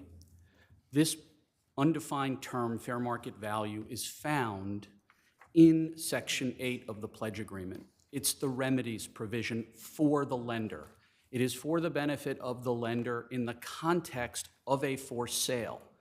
It is also in the context of collateral that the parties agree in Section 9E of the pledge agreement has no recognized market and whose value could depreciate speedily. In that context, it would make no sense for the undefined term fair market value to be construed as an arm's length transaction between willing buyer and seller in a recognized market without compulsion. This term context matters.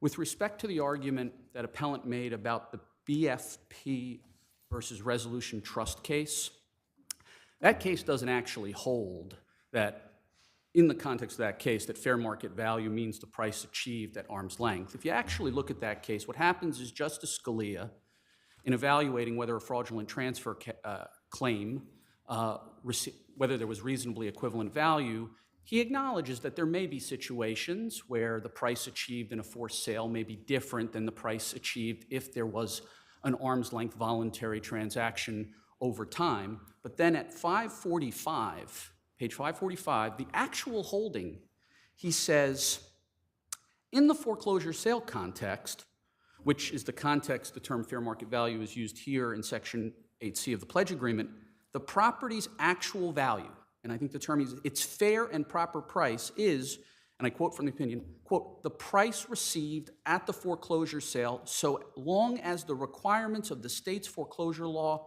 have been complied with. So he may have a claim that the sale was not properly advertised, handled. That claim is okay, but the claim for separate fair market value, you can't do that. You can't separate those claims. Absolutely correct, Your Honor. There's count one, which remains and was not the subject of our dismissal motion regarding the Article 9 sale. It was just the second cause. Correct. It's the second cause of action regarding this fair market value claim, which is duplicative.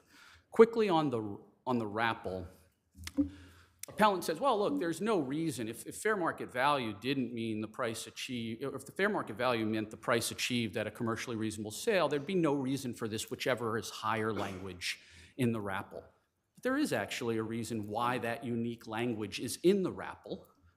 That argument was cited for the first time in reply, and so I'm sorry that I'm going to mention a case for the first time. It's not in our papers. It's the Sanders versus Palmer case, which is a Court of Appeals case found at 68 New York 2nd 180. That unique provision in RAPL came up in the context of the Great Depression, when there were no buyers for real estate.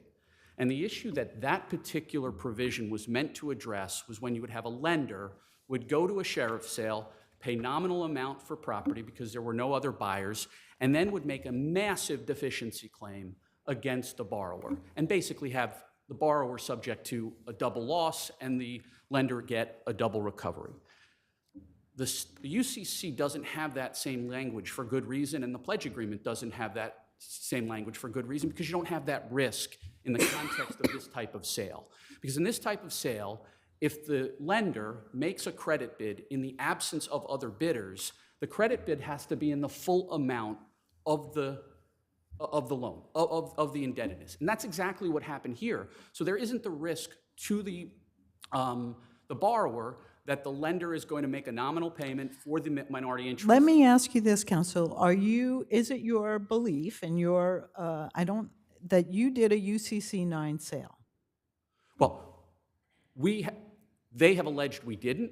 No, I'm saying you did a sale pursuant to Article 9 Yes, our position is that they're saying it wasn't a good UCC. Our position is that ultimately if you did that, right, then there would be no private, your remedy, that's one of your remedies in 8. And then 9 says, in addition to that, you get this other thing. But there's no dispute that you're doing this as a UCC Article 9 sale, correct? Absolutely, and the plaintiff acknowledges that. That's the reason why the plaintiff in count 1 is accusing us of not conducting a commercially reasonable sale under Article 9. Okay. Thank you, Your Honor.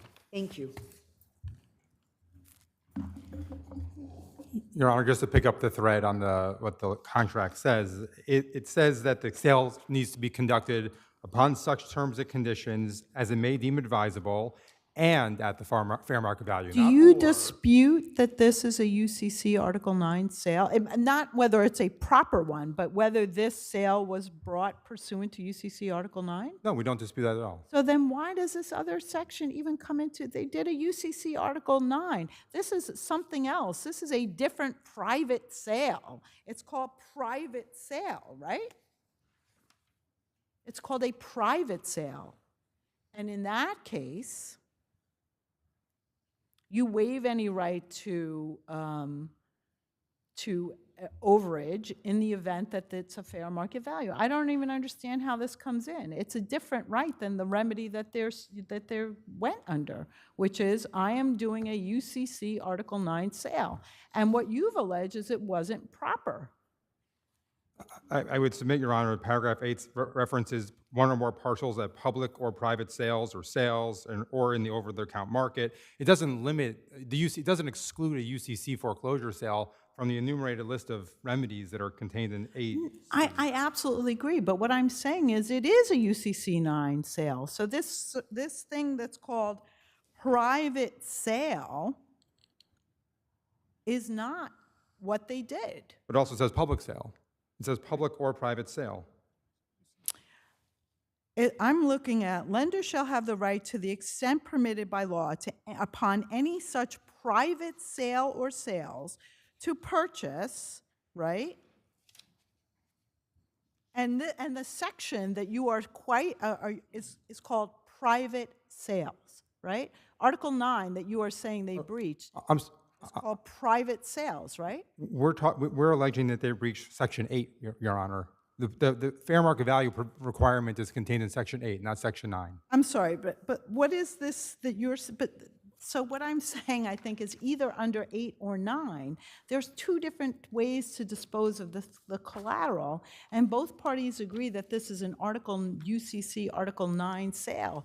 So that section about fair market value is something different than an Article 9 UCC sale. Anyway, okay, thank you. Thank you, Your Honor. Thank you both. The next case for argument is Ahmad versus Bahal.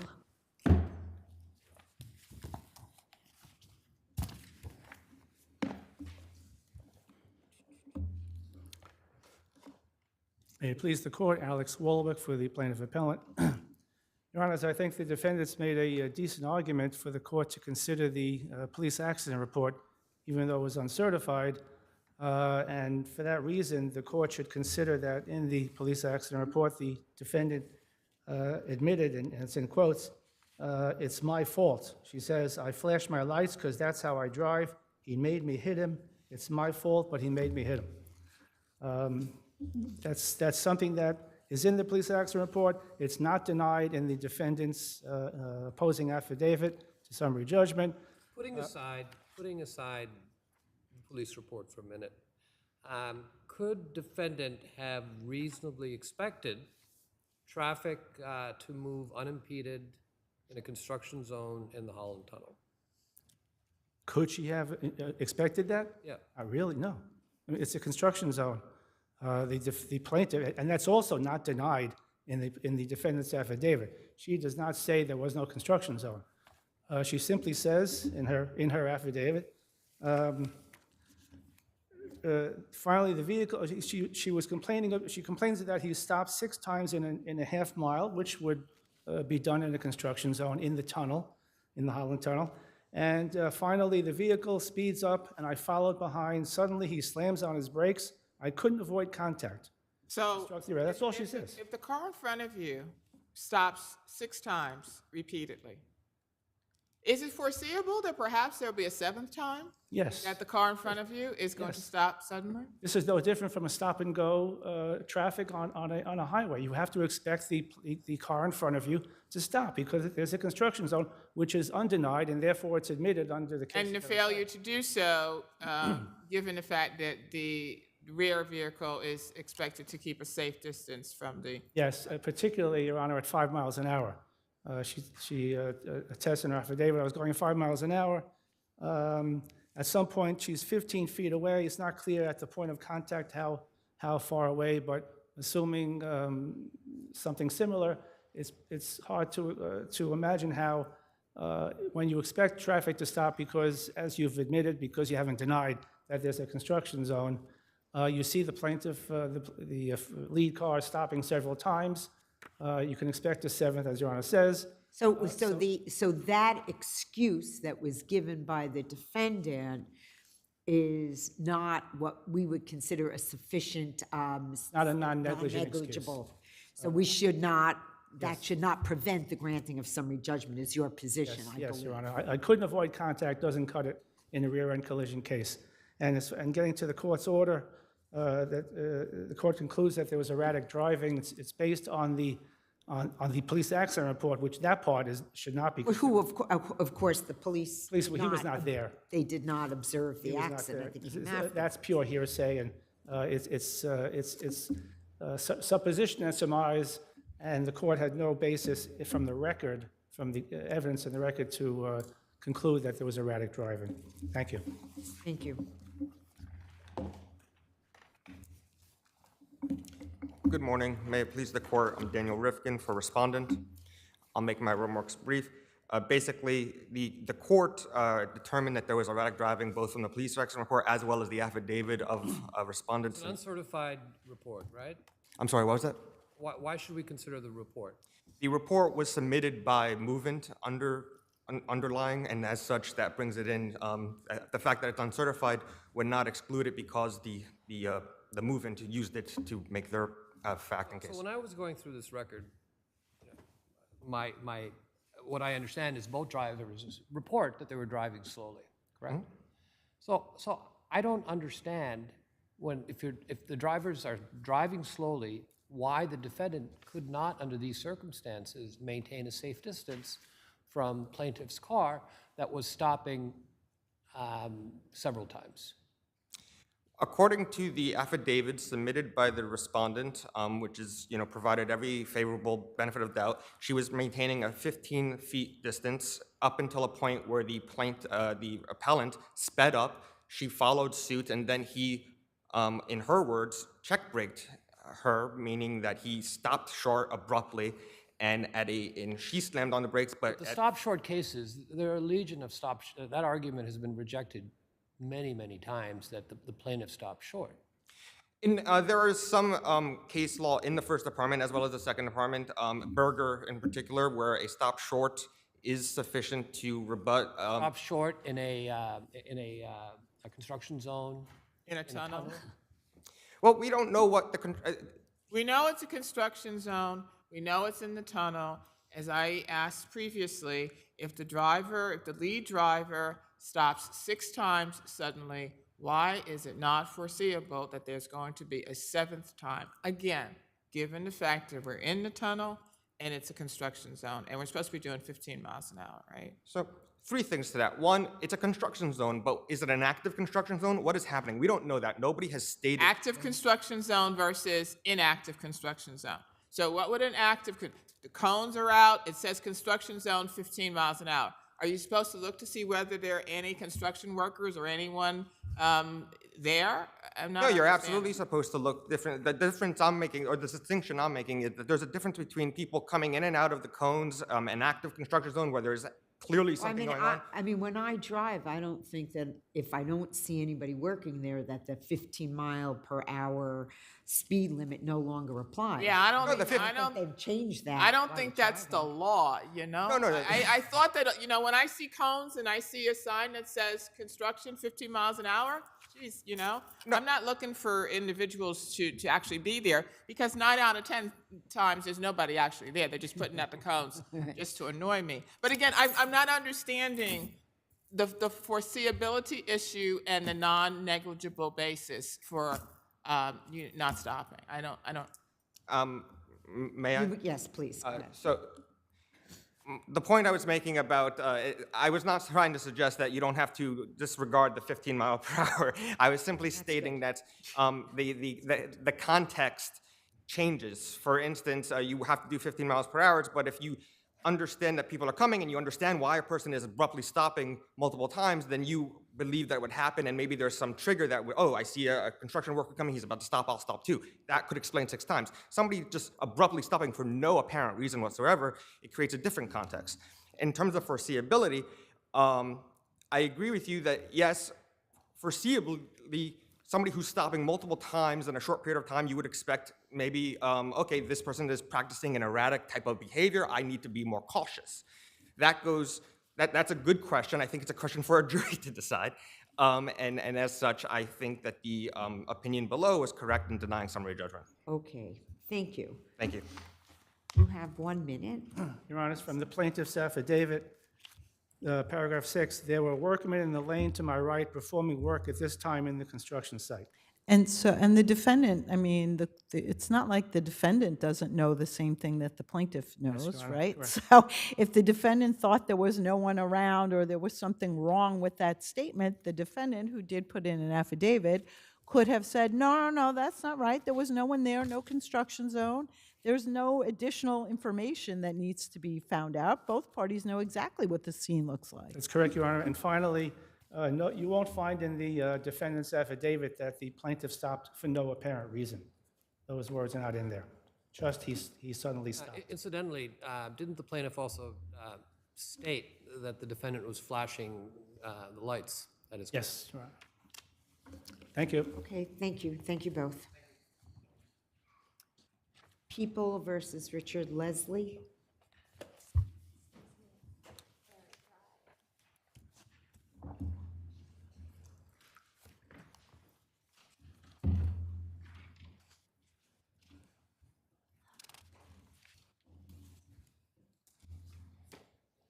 Morning, Your Honors. I think it's still morning. I think so. Robin Just Richardson. barely. Robin Richardson with the Legal Aid Society on behalf of Mr. Richard Leslie. I'm here today because Mr. Leslie's New York registration should commence on the date that his registration began, which was in the state of Florida. This is a matter of first impression before this court. It's a matter that's already going up to the Court of Appeals, is it not? Yes, Your Honor. This was decided in '82, and People v. Corr, which is pending before a Court of Appeals. And what's the status before the Court of Appeals? I think it's going to be argued in the spring. I know briefing has begun already. Thank you. So was this claim preserved? Was this claim preserved? Yes, Your Honor, it was preserved. As is well known, a failure to rule on an objection is the same as a denial. Well, but did the defendant, or rather his attorney, alert the court to the fact that the court failed to rule on this issue? In this case, there's no need for the defendant to have alerted the court because the decision came down months after the SOAR hearing. It was filed outside the presence of counsel, so there's But when no... it came back to the attorney's office, they didn't have they couldn't have said to the judge, oh, by the way, this issue which we moved on was not decided by you in your decision? I don't believe so, Your Honor. It's a final decision in order. Are there provisions requiring motions to Re-argue or- motions to renew in Yes, Your Honor, but... In appeals, like we're all here today? Yes, appeal, well, Well, yeah, but I mean, could the attorney not have made a motion to re-argue, a motion to renew, and say, not by the way, but the court failed to address the issue as to whether the registration in Florida? This court actually covered this in People v. Adams very recently. A motion to renew and re-argue, there wouldn't be any new evidence, so it wouldn't be re-argue, and a motion to renew. And there wasn't any misapprehension of law. The court just simply denied it. That would be re-argument, right? No, Your Honor, because that would... It wouldn't be a re-argument motion that Judge, we asked you to rule on the date, and you didn't rule on that? Well, the court not ruling on it is essentially a denial, and there's no No, misapprehension the court of not law. ruling on it could, and no statement as to the court's failure to not rule on it could be deemed an abandonment of that argument. There is no misapprehension of law for a motion to re-argue to a... Well, it's also if the court overlooked something. So maybe the court overlooked one of the issues that you asked the court to decide. The matter is also properly before the court here as an appeal.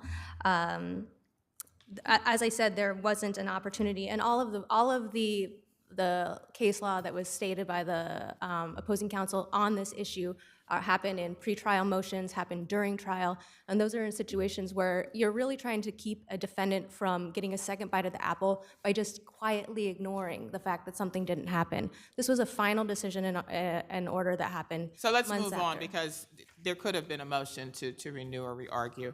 In terms of the statute, right, and I recognize this is before the Court of Appeals or it will be argued. In terms of the statute, is this what the statute contemplates in terms of the ability to for the SORA registration to be non-proton?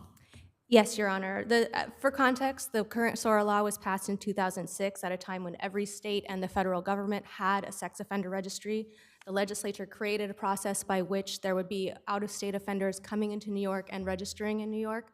So they were aware that there would be sex offenders coming from other jurisdictions, and yet they never specified that registration length should be told from the start of the New York state legislation. And there are multiple courts in Article 78 proceedings that have found that the duration of registration means and must refer to the first time that a sex offender registers under any state's or local authority. Thank you. Okay, thank you. You'll have a minute on rebuttal. Good morning. May it please the court, Larry Glasser for the respondent. Your Honors, this defendant was convicted in Florida for having sex with a 15-year-old girl who he impregnated after sneaking into her house against her mother's wishes. He lied about his age, had her lie about her age, and tampered with both her and her mother as witnesses in his case while the case was pending, for which he was also Can you address convicted. the preservation issue? We're all familiar with Yes. this. I would argue, as I did in my brief, Your Honor, it's not preserved and it's not reviewable by this court for three reasons. Primarily, as Your Honors have noted, this issue was abandoned. Counsel brought it up almost as an afterthought as an end of the hearing, at the end of the SORA hearing. The judge said, is there anything else? And counsel said, yes, Judge, we'd like you to consider nunc-pro-tunc. The judge asked one question about it, whether it would be relevant if he was adjudicated level 2, because that's lifetime registration, and then said something to the effect of, this is new to me, I'll consider it. It was then not addressed in the court's decision one way or another. The case law I cited in my briefs makes it very clear this is an issue of abandonment. It's not at all like a trial objection where it's deemed to be a denial, because at a trial, if a party objects and it's not ruled on, then the adverse action happens. The evidence comes in or the testimony stands because the judge did not grant the objection. So implicitly in that case, it's considered an adverse ruling and a denial. Here it's abandoned. We don't know if the judge forgot about it, if the judge implicitly denied it. The judge's order does not say anything at all about the defendant's start date. It simply assesses him a number of points, a level 2, and a designation. So I think it is abandoned. As Your Honor said, it very easily could have been brought to the court's attention through a motion to re-argue or motion to renew, which explicitly says an issue that the court overlooked. And yes, it's true, in many cases, this comes up during the proceedings when the parties will appear before the judge again, but that's not a requirement of the statute, and that neither as a matter of law or practice prevented the defense from bringing that motion and saying, Judge, you didn't rule on my application, I would like a ruling. So what is the practical ramifications of this? Because he was a level 2. Yes. And so if the application is denied for it to be non-proton to the Florida registration, what is the consequence of that? Well, the consequence that the defense identified at the SORA hearing would be, as a level 2, after 30 years, he would be eligible to apply for removal from the registry. And so So if it started earlier, it would end earlier. Right. Now, my response to that would be, that's a very conditional act that we don't know will occur.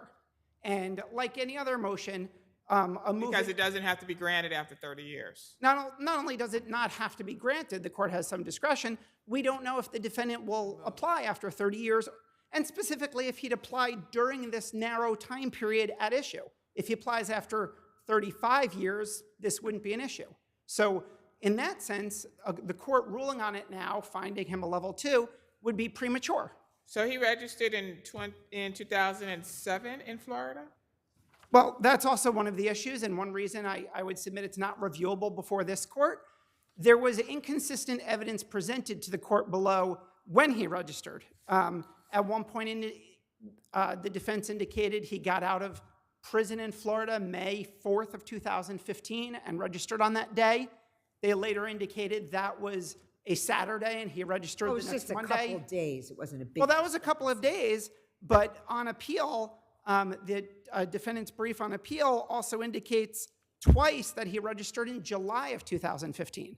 At the hearing, the SORA hearing, counsel requested 18 days of credit, and defendant's brief on appeal asks for 2 months of credit. Right, so we're talking May 2015, and this is July or so 2016, right? Well, this hearing was, I believe, April of 2016. I think there was sort of a preliminary registration when he came to New York, but none of this was factually established before the SORA court. So as I said in my brief, pursuant to People v. Kinchin and its progeny from the Court of Appeals, there needs to be not only a legal basis in the record, but the factual basis for this court to determine. Respectfully, I don't think this court could determine if non-protunct was appropriate, what date it would be non-protunct to. Would remand be appropriate under the circumstances to develop the facts if they weren't properly developed? I would argue not, Your Honor, because the defendant had a full and fair opportunity to develop those facts. He wasn't prevented from doing so in any way. He could have either provided records or he himself could have simply, if the record was clear and uncontested, it wouldn't be an issue. It was defendant's own ambiguity during the course of the SORA proceeding which made it unclear what date he was registered to. It's not like the people disagreed with their assertion or there was disputes of proof presented by each side. Defendant's applications throughout the SORA hearing were inconsistent with itself, and then their brief is further inconsistent with what occurred at the trial level. Okay. Thank you very much. Thank you, counsel. Quickly, I'd like to address 2 issues that came up. First, the record is clear. He registered on May 4th. If the record is not clear, remittal would be appropriate. You could order non-protunct and order it to be sent back down to figure that out. I do apologize. He is correct. My brief did incorrectly state that it was in July of 2015. But it was May 2015. That was a mistake when That's when he moved to New York. Regarding ripeness, the test for ripeness is a final order that imposes an obligation, an apparent harm inflicted by the action that may not be prevented or significantly ameliorated by further administrative action or steps available to the complaining party. Here there is a final order, and there are no further steps that Mr. Leslie may take in order to modify the date that his registration commenced. He could ask for an O petition, but that's only to modify his level, not his date of registration. There are no administrative ways that he could correct this. Thank you. Okay, thank you. Thank you both. American Empire versus Commerce and Industry.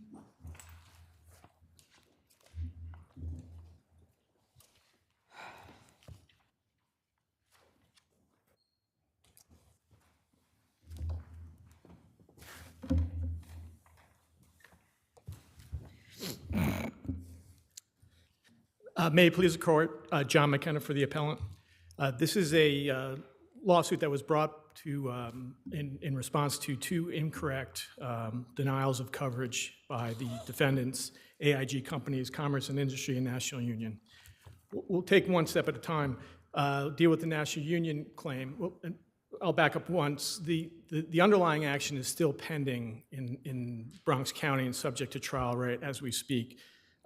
All of our briefs and record was submitted under seal, and we'll try to steer clear of any confidential information. As to National Union, the lower court excused a 40-day delay in disclaiming coverage, which was violated. Why is it 40 days and not 28? Well, I think the clear evidence is that from the affidavit of Brenda McGovern, the wholesale insurance broker from RT Specialty, that notice was provided on April 9th, 2020. Notice for the correct policy? Well, there was an incorrect reference. So that's not notice for the policy that you are seeking coverage under, correct, right? There was a typographical error, but the rest of that, There was an error. there was an error. So what are they supposed to do? Are they supposed to Look through every policy. try to figure it out? Well, it clearly, I mean, if you go through the information that was provided, M&A, the insured, the correct insured that notice was being provided for was referenced numerous times. No, but I'm saying whose burden is that? Is it their burden or your burden? Well, look, I believe that, they should have asked questions.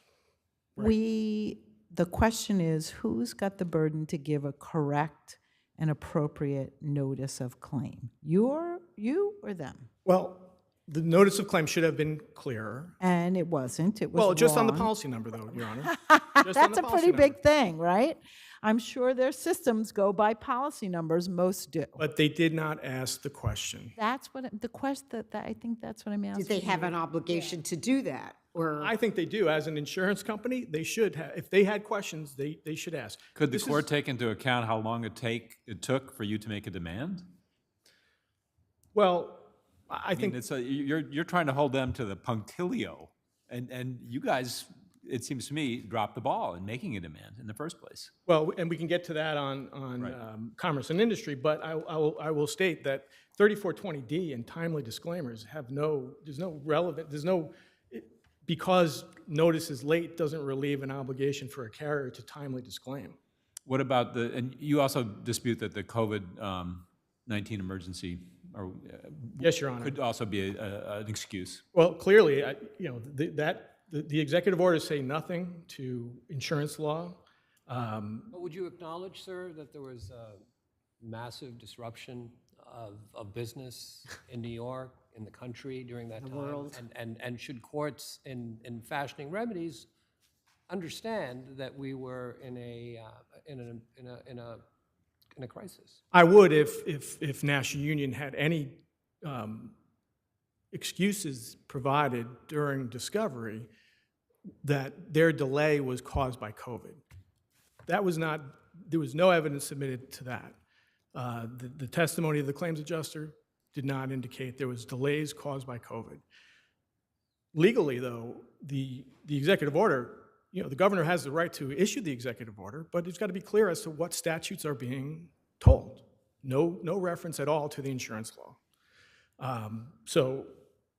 And again, there was no indication that they were delayed.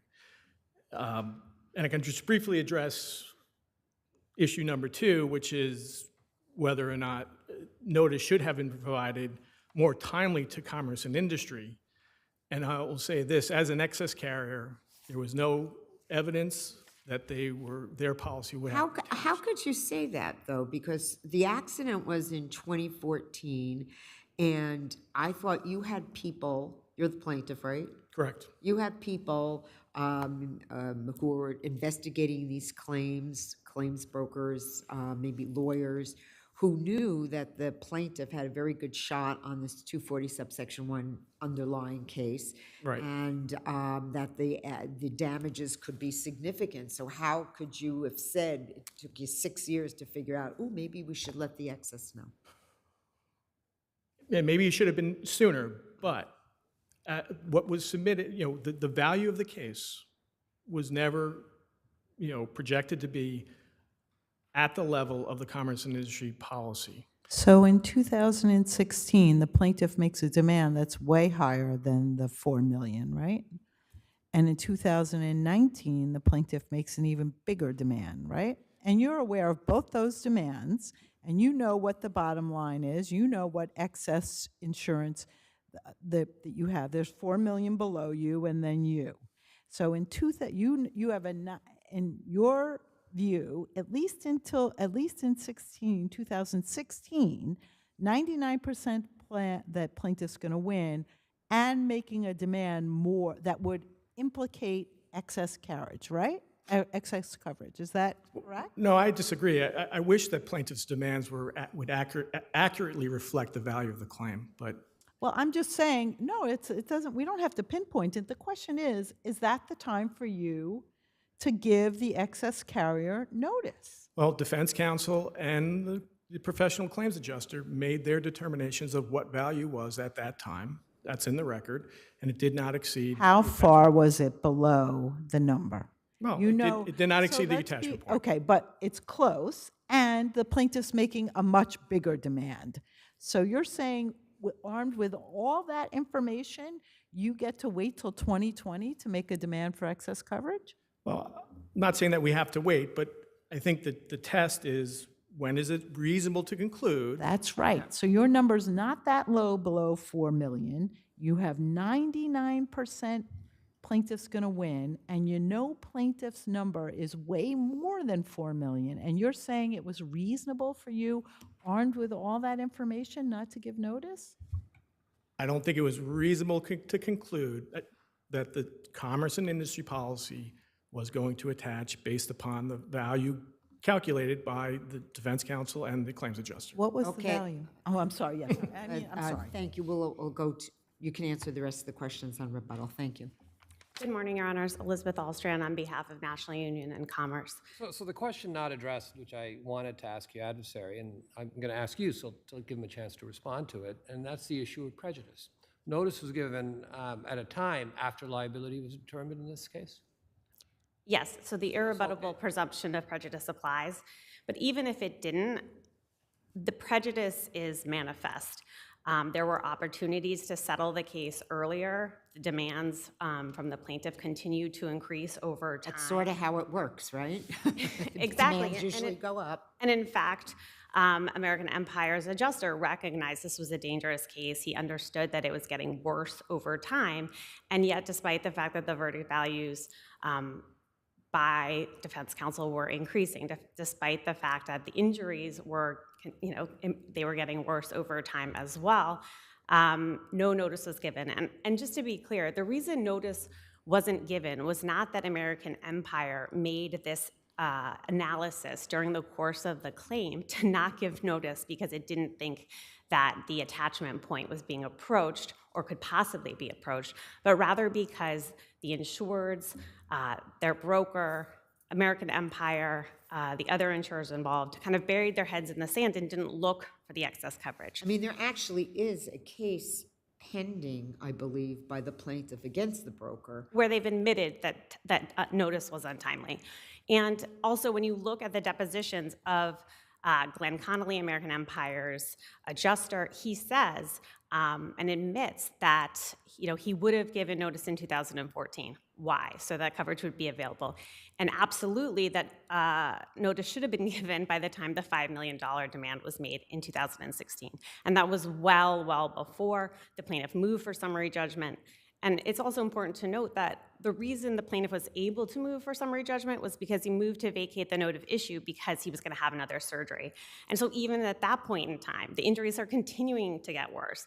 The value is continuing to mount.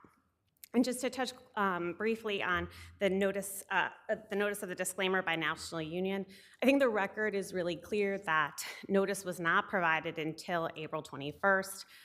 Notice was attempted. How do you respond to the argument that you do get a notice, which you characterize as an attempt, and the obligation is on you to do something about it, to do some due diligence to figure out what the policy is?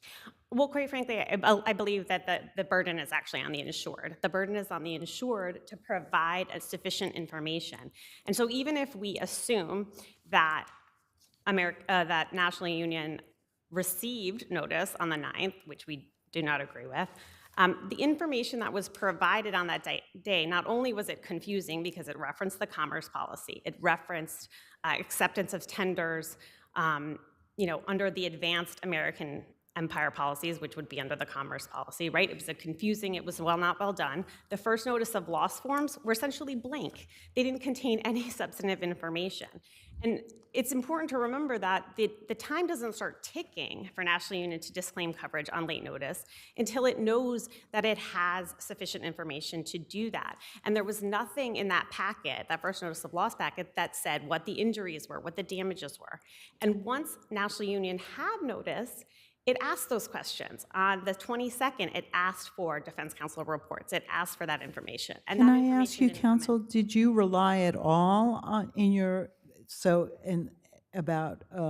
did you raise anything about COVID below? Because it was April 2020, right? 1 month into when the world went crazy. Yes, it was, Did you it was raise raised that? below.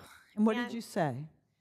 We said that it was one of the facts and circumstances that should be taken into Oh, consideration. you did, right. Right, so when we evaluate whether the notice of the disclaimer was reasonably prompt, it's all the facts and circumstances. So those include what information did the insured provide, what questions had to be asked, what analyses had to be done. And National Union asked the questions, it asked for information.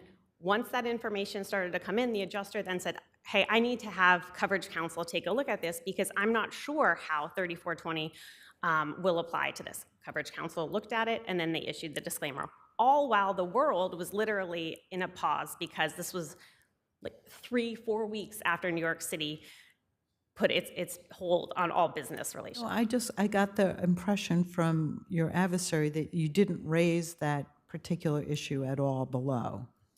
No, we raised it, and the trial court included that in her decision. And I would say that while it was certainly a factor, it was not the only factor, right? So this is one of the facts and circumstances that needed to be considered. Thank you. Thank you. It was raised as a throw-in argument. Okay. But going back to the notice by RT Specialty, if you look at the first page, and this is the record at page 2035, it says on there directly, the email below Brenda McGovern's email to National Union, to AIG, is an email from Schaefer Agency saying, Brenda, please report this claim to AIG for M&A projects. So, to say that it's our burden only, but they don't have to do any investigation, I think is hollow. The COVID-19 issues, again, although the world was closing, businesses were still operating remotely, and that's what was happening here. But even if we were going with the 28 days, the 28-day delay that National Union claims, I think under this court's decision in AAD Plumbing, if you look at all the factors, same What are AIG your claims. Counsel, what are your underwriting requirements with respect to time periods to respond to those kinds of notices? Roughly around 30 days. So it's There it perfectly was. consistent with. Well, but the difference here, Your Honor, is that the same coverage counsel was addressing both the CNI and National Union claims. The letters that were written were exactly the same with minor modifications.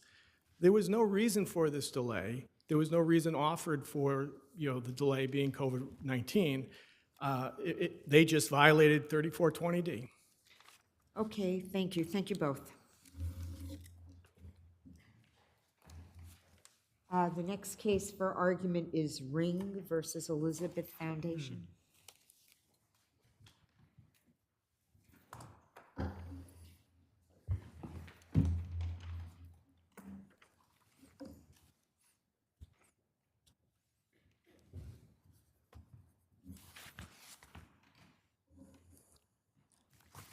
Go ahead. May it please the court, Your Honors. My name is Joaquin Escurra of Morrison Cohen, counsel for appellant Frank Ring. Your Honors, this action is by Mr. Ring to recover attorney's fees that he incurred over a 10-year period for which he is out of pocket. It is not a windfall, as respondents But it looks contend. like claim splitting, and that's the problem you have. Well, here, Your theory, right, in the 2011 lawsuit was that defendants were liable under the lease pursuant to successor theory of liability, right?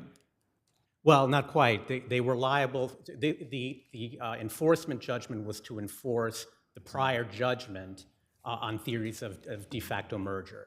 So Okay. they were liable. That's a species of successor liability. Correct, correct. Okay, so but knowing that, why couldn't you also ask for attorney's fees? Because you're essentially saying under the lease they're on the hook.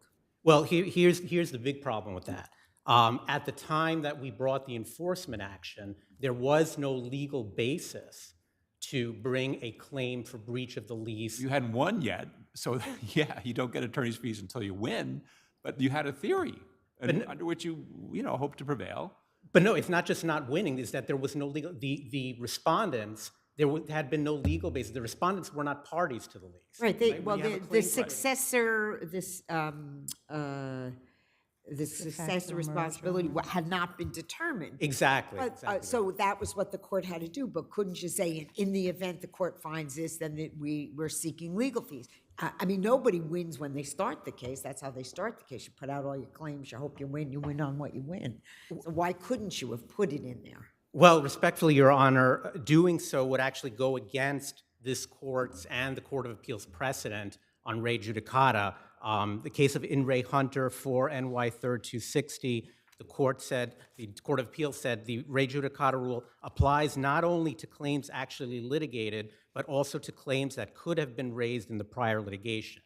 The attorney's fees claim was neither of those. Now we're moving a step beyond that to say it's not just claims that were litigated or claims that could have been raised. It's now claims that if you prevail on this, you could then bring in the future. And now we're going to very thorny and uncharted waters where you sort of have to prognosticate as to if you win. No, we're not, because the whole theory is that they were successors in interest, or Merger. yeah, they were successors in interest. So we're not moving into any thorny area. Well, Your Honor, I would respectfully note that we have found no cases, certainly no precedents of this court, and respondents have cited none, where a court held that there was re judicata over a breach of contract claim, where in the prior action, not only had there been no breach of contract claim made, but there was even no legal basis to assert a breach of contract claim. Wait. Let me just say, in your 2012 action, you say successor by merger corporation, you have assumed all the liabilities of the defendant who lost, right? Yes, which had not yet Okay. been adjudged. And correct. one of those liabilities is Legal fees. attorney's fees under the lease if I win, correct?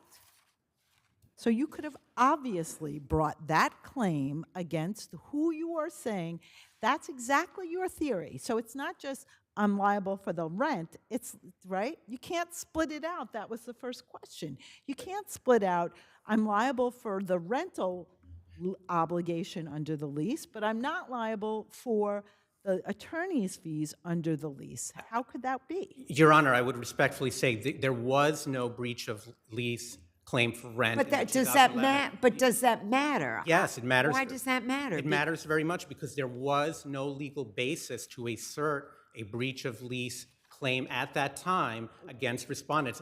We can contrast that with the prior action that our client brought against the tenant himself. Where There was a you did seek legal fees and where you got them. Exactly, Yes, I because there was a understand that. contractual base, and that's what you see in all the claim splitting cases. You see But a why- landlord and a tenant who have a contractual relationship. I don't understand how you can say successor by merger corporation, you are liable for the rental payments that the previous, but you can't say, but you're not liable for legal fees. It seems to me that that's exactly what you are saying, that you assumed all those obligations under the lease in your 2012 action, and one of them was the obligation to pay attorney's fees, because it's not, otherwise you have no right to attorney's fees, right?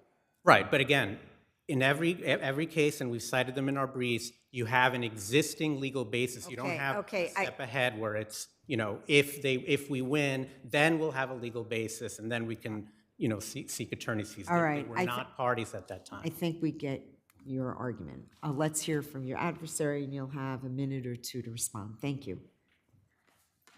Good afternoon. David Clark from Epstein, Becker, and Green for the respondents. May it please the court.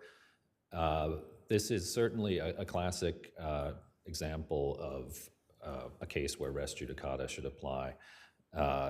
Since they were claiming a merger and that they had a judgment, right? I think it was this second action, the enforcement action, not this action. The enforcement action was brought just a couple days after there was a decision on the first case. So now they say, oops, that person isn't even around anymore. Now we're going to say there was a merger and now your clients are responsible. And if you're responsible, you're also responsible for attorney's fees. That was that second case that went on for 10 years. They could have said that. Why couldn't they have said that? Even though their claim wasn't, you breached a lease, which you weren't a party of. I get that. Right. Well, they absolutely could have claimed attorney's fees at that point when they commenced the enforcement action. And you're responsible for the payments on the breach of lease because you're the successor, and you're responsible for any attorney's fees because you're the successor. Correct. And the underlying judgment that was secured against the tenant was for unpaid rent, late fees, and attorney's fees. So they effectively had a claim for a breach of contract for attorney's fees, which they were asserting via successor liability theory against my client. Which they won that case too, on the successor liability. Correct. Correct. And it wasn't just a declaratory judgment action to declare that you were the successor, and then they would have to bring another action to collect the unpaid rent or the judgment or the attorney's fees. No, it was to declare them a successor and hold them liable for the judgment, which, as I said, was for rent, late fees, and attorney's fees. And that was done, and then additional interest was put on top of that. Right, right. And I think as the court knows, courts routinely bar claims for attorney's fees which are not raised in an action where the attorney's fees are being accrued.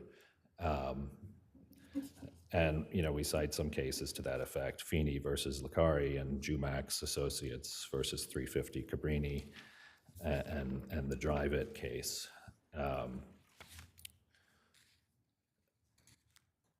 Appellant cites to a number of cases which allow for later action seeking attorney's fees, but they are all distinguishable in that those fees relate to events that happen after the commencement of those actions. Here the events all occurred prior to the commencement of the enforcement action, the breach of the lease agreement by the tenant, and all the events relating to the successor liability theory.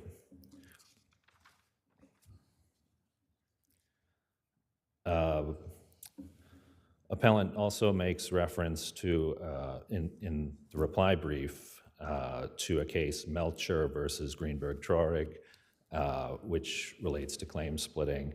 In that case, the court held that claims were distinct and the latter claim could proceed, but that case was distinguishable from this case because the parties are not the same. The later claim in that case was for attorney deceit, not relating to the fraudulent conveyance in the earlier case.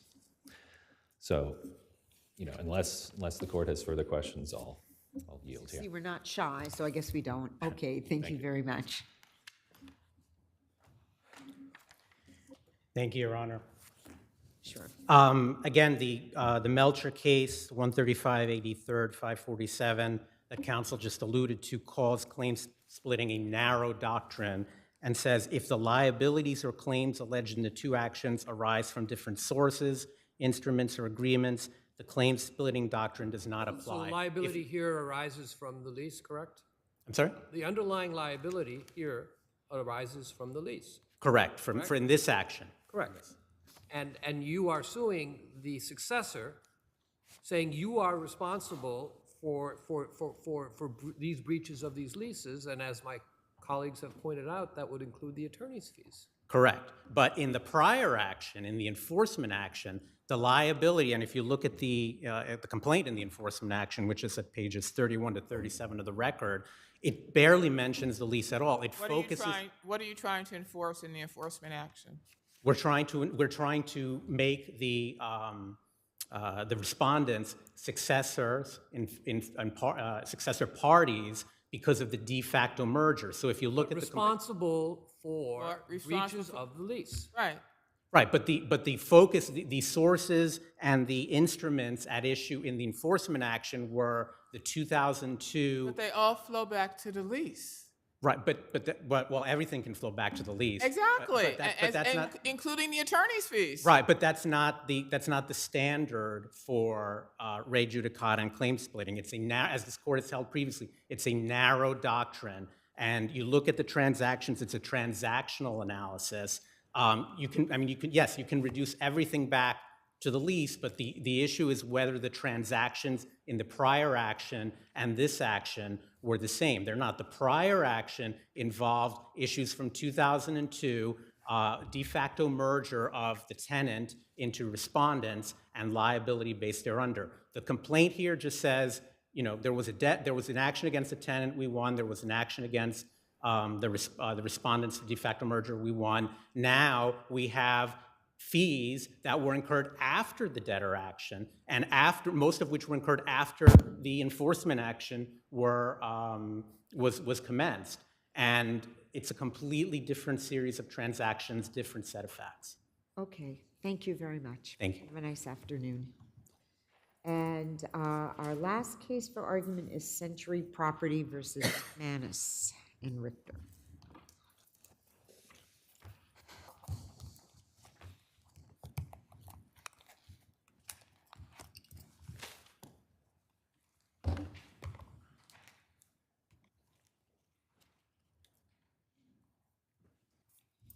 Okay, good afternoon. Good afternoon. Dan Gagliardi for Appellant.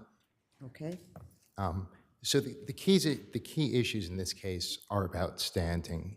Here, the plaintiff, Century, was a retrocessionaire, which is the reinsurer of the reinsurer, that ultimately held the liability, though, on the primary insurance policy.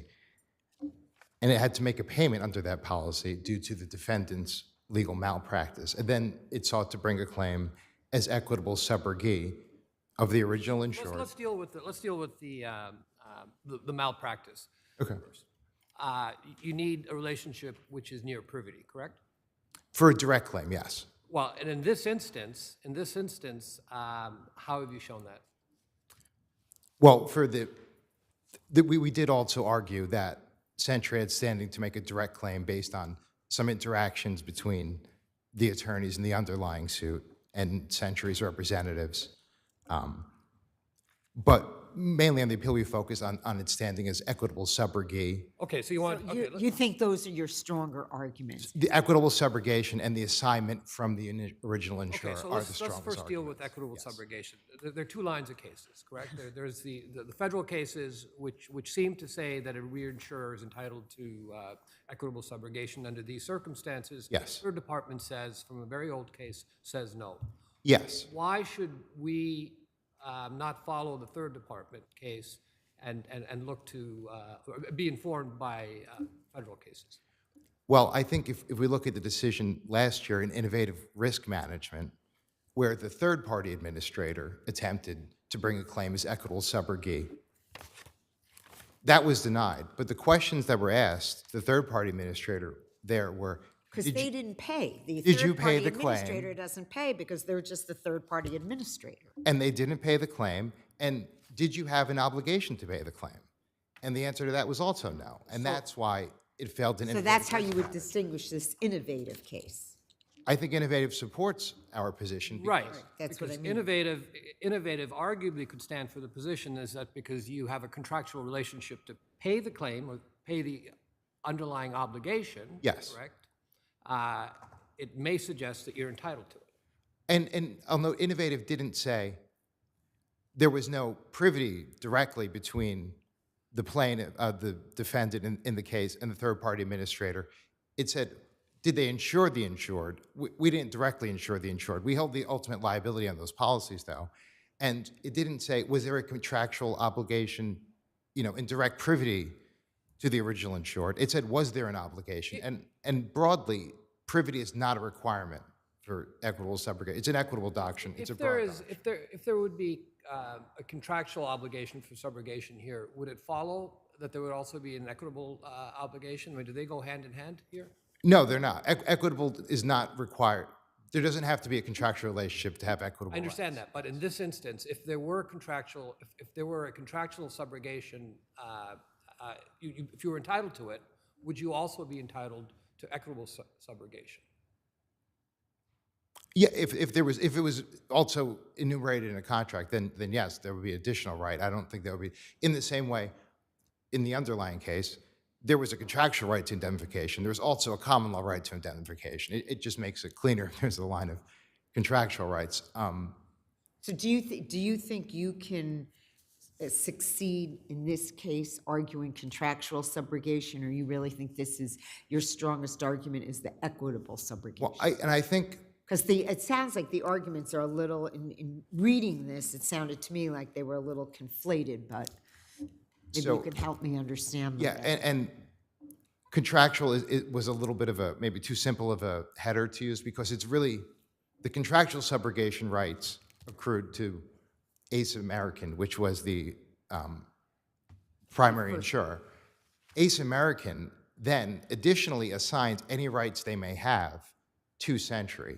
And if you follow the Reliance line of cases, what it says is the reinsurer doesn't have subrogation rights because the reinsurer is the vehicle used by the primary insurer to pay its claim. So if you look to that case and you say, well, you're just the vehicle used by Ace American to pay its claim, that means Ace American paid the claim. And what defendants kind of tried to do is, as if the payment came down from on high, because The payment came from you. it came from us, but when Century argued equitable subrogation, they said, well, you weren't in privity, and Reliance says you're just the vehicle used by the primary insurer to pay the claim. But when we said we also have the assignment rights from Ace American, they said, well, Ace American didn't pay anything. And both of those can't be true. You can't have it both ways, essentially. Yeah, the payment unquestionably was made under the Tower B policy to satisfy the liability under that policy, and there must be some, and I think equity is a broad doctrine, and privity is not required, and that's the easiest way to How get does the there. Reliance case, how does that square with the doctrine of equitable subrogation? There seems to be, in my view, some question about it.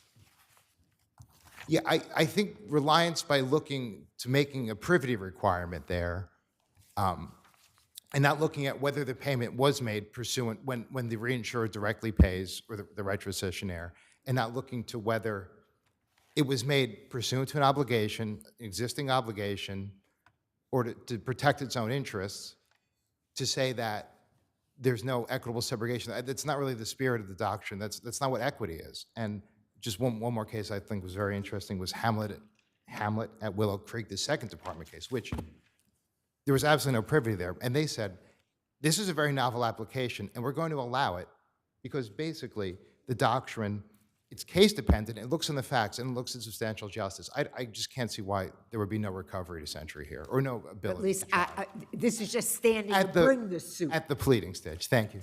Okay, thank you. You'll have a couple minutes on rebuttal. Good afternoon. May it please the court, Jamie Wasman for the defendant respondents. I'd like to first start with the contractual subrogation claim. Contractual subrogation exists where the subrogate's rights are defined in an express agreement between the insurer subrogate and the insured subrogor. Here, obviously, it's not even alleged that that exists. Century is trying to argue that they were assigned the subrogation rights by Ace American. Weren't they?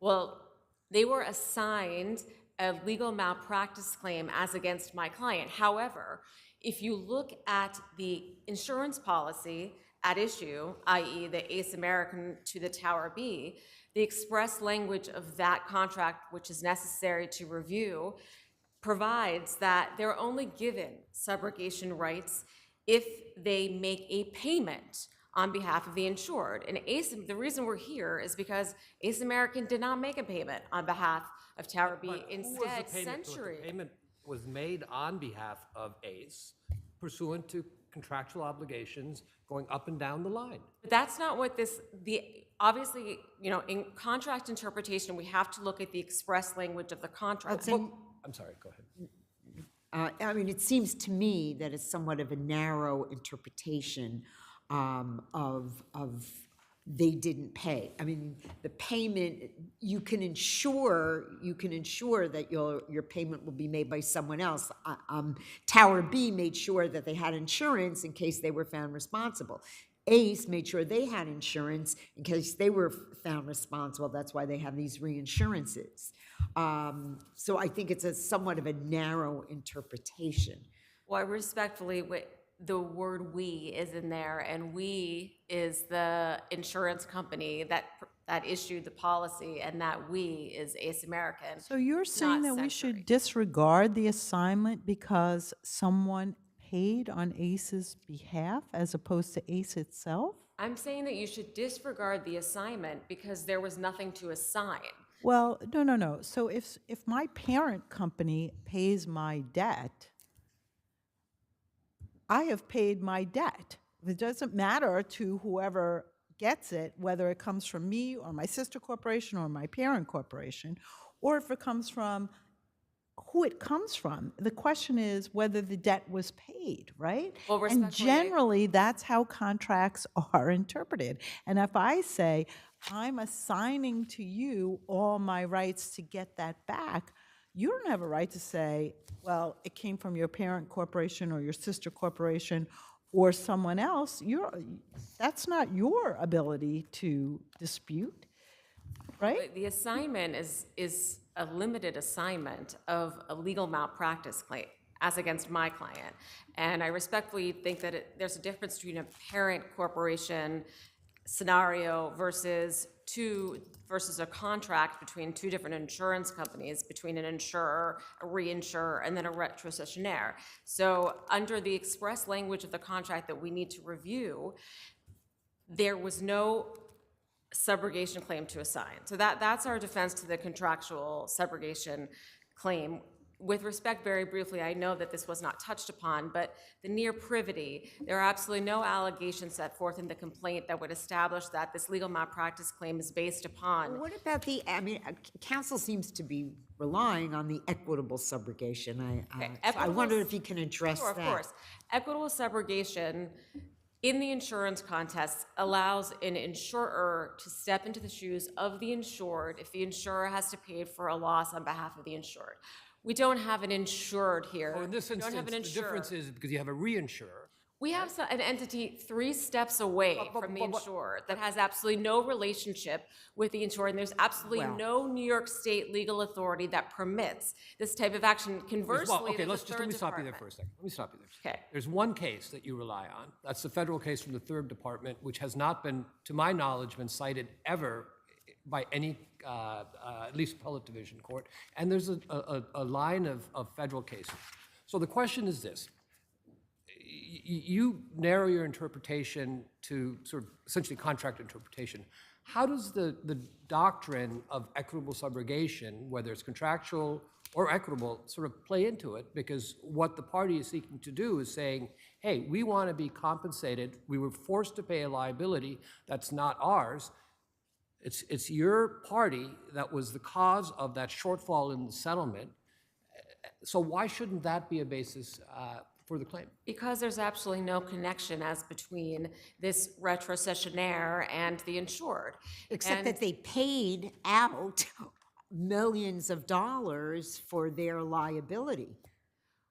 I mean, it's not because they were walking down the streets and said, oh, would you like to pay 2.8 million? Sure, I'll do that. I mean, they paid this because they had a responsibility, because there had been, you know, assignments up the line, and it got to them. Well, the It may not be what you normally see, but that is what happened here, and it's not, you know, it's not completely unforeseeable. I mean, That that's the is whole what point of getting the reinsurance, That right? is what happened here, but it's not as if there is no claim, potential claim, or it's not as if Tower B can't assert a legal malpractice claim against McManus. They assigned it already. No, Tower B didn't. Their insurance company assigned it. Ultimately, it would be Tower B's claim of malpractice, because Tower B was the actual client. I understand, but they didn't pay anything. Well, they arguably may have So they- damages and an incurious premium It's usually as a result of the subrogated. settlement. I mean, claims are always subrogated to the insurance company that pays. So then it's it's the insurance company's claim. That didn't pay. Well, the insurance company didn't pay, that's correct. Well, not the direct insurance. But ACE paid through. Right. Yeah. Isn't that right? Isn't that a fair way to look at Respectfully it? disagree. We figure you did. Thank you very much. Thank you. Counsel? Thank you. Sorry, just very briefly. The claim that it was Tower B's lawsuit to bring, I believe it was argued below, but even to the extent it was, I believe the case law says that if you have subrogation rights, you can still bring a claim, even if the subrogee could also bring a claim. Plus, Tower B is not going to get the damages that you would get, right? Tower Right. B might get its like tiny little damages because it didn't suffer any damages, basically. Right, because it was paid. Which probably be the defense in that case, but okay. And then again, just to reiterate that we do think Century just has a straight equitable subrogation claim, but the only way that it doesn't is because Reliance says that it was the vehicle used by Ace American. And that was all, unless there's questions.